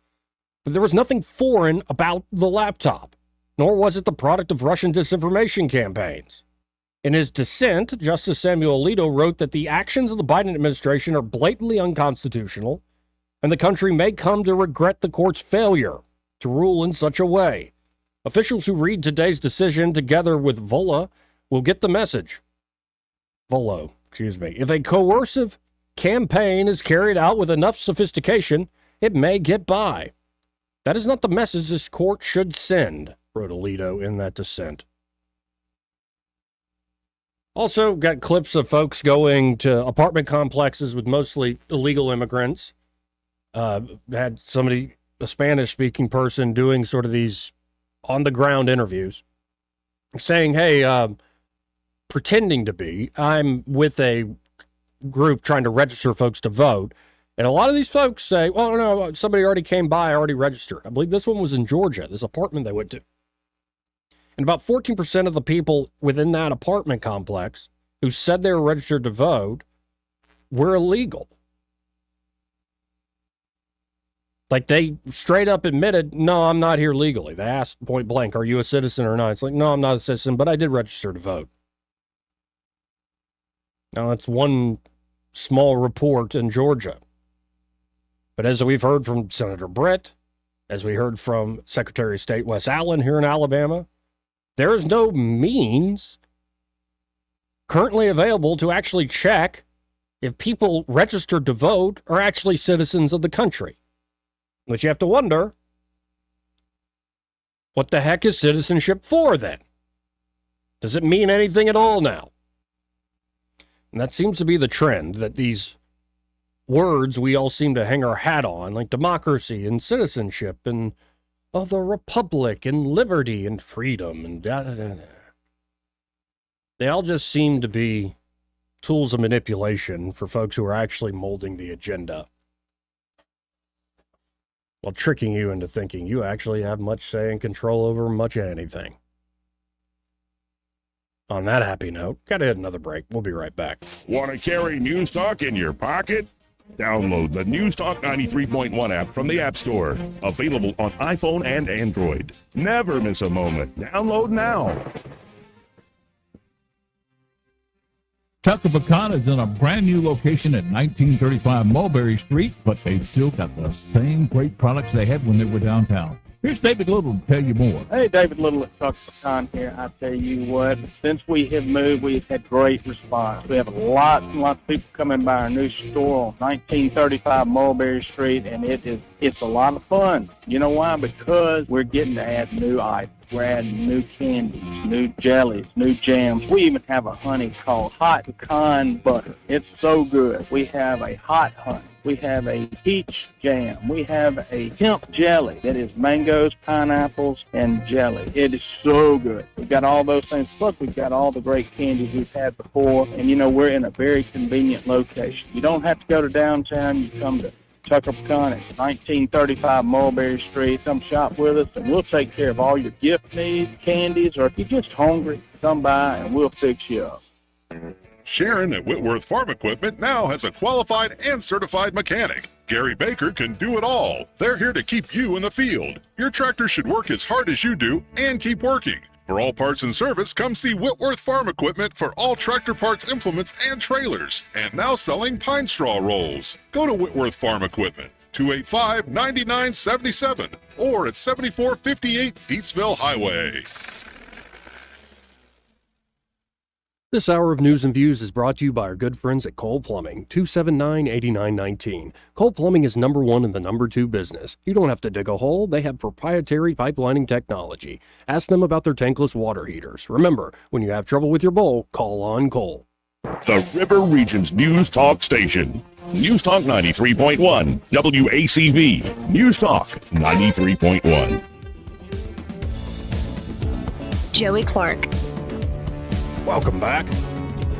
Final moments of the program here. Thank God. I'm getting tired. It's so tough what I do. Let's go to the phones and talk to Ray Bowles from Prattville Carpet. Hey, Ray. Hey, we could do a dirty trick. Bart's trying to call me, so two-way him into this conversation. Ooh, let's be careful. No naughty words, Bart. No, I've got him in Auburn running 100 miles an hour. Our turn just started today, so we're all busy as bees. If you need flooring, call us at 285-8117. We'll come out and give you that free measurement. And don't forget, today we have a library board meeting if you're bored and want to come down to the Prattville Library at 4:30. So the 4:30 library board meeting. And again, folks, any and all like resurfacing needs from carpet, hardwood, laminate, luxury vinyl plank, ceramic tile, Prattville Carpet will come to you and get the job done. That number, 285-8117. And when you call 285-8117, be sure to tell them you heard Ray here on the program. All right, guys. Have a great day. You too, Ray. Appreciate it. I don't know if folks were listening earlier, but we played one of my favorite civics lessons because folks often wonder what is democracy? What is it? Define it. You know, I can recall back in my college days at Auburn, my polka dot socked feminist of a professor one day walked up to the whiteboard. There were probably about 20-something of us in the class. Cinder block room, all painted white. Gotta love the architecture of the Haley Center, am I right? And she walks up to the whiteboard at the beginning of the class and says, and writes this. She just writes the word democracy, real big. And she says, class, what is it? And I was tempted to throw out a Mencken line like democracy is the theory that the common man knows what he wants and deserves to get it good and hard. Democracy is the idea that upon seeing the mule was overladen with work, let's put him in the cart that he's pulling. Democracy is the art and science of running the circus from the monkey cage. We could have thrown all that out, but I don't think that's what she was looking for, and I kept my mouth shut. I have an old classmate who was in that class saying, Joey, you were already doing a radio show back then. My teachers loved me. Actually, I think we did get along. I like to argue, even with the feminists. But what shocked me is as she writes democracy and turns around and says, class, what is it? Everybody's like looking away, like they're guilty of something. There's just no answer, no hands going up. And I wish back in those days we were more quick on the draw when it comes to, well, grabbing video off the internet. Because class, democracy, what is it? Well, here's your lesson for the day. Because democracy basically means... Actually, I think that's Kamala's father. Wait, no, her grandfather. Government by the people. By the people. Government by the people. Of the people. For the people. But the people are retarded. I think that sums it up, actually. Like, I could have just played that clip over and over again. It's kind of the point as we get closer to election season. My God, there's a lot of serious stuff at stake, but we seem to do it in a real silly way here in these here United States. Oh, I think I see Rosie is getting ready. Hi, Rosie. Hi. And Greg is going to be coming up here, and it's going to be a great, fun, happy hour program on a Thursday. I can feel it, folks. That he might not even know it himself, but he's about to knock a grand slam out of the park, that Greg Budell is. I can feel it in my bones. So y'all stay tuned. Because happy hour with the one, the only, my captain, my captain, Greg Budell. He's next with Rosie.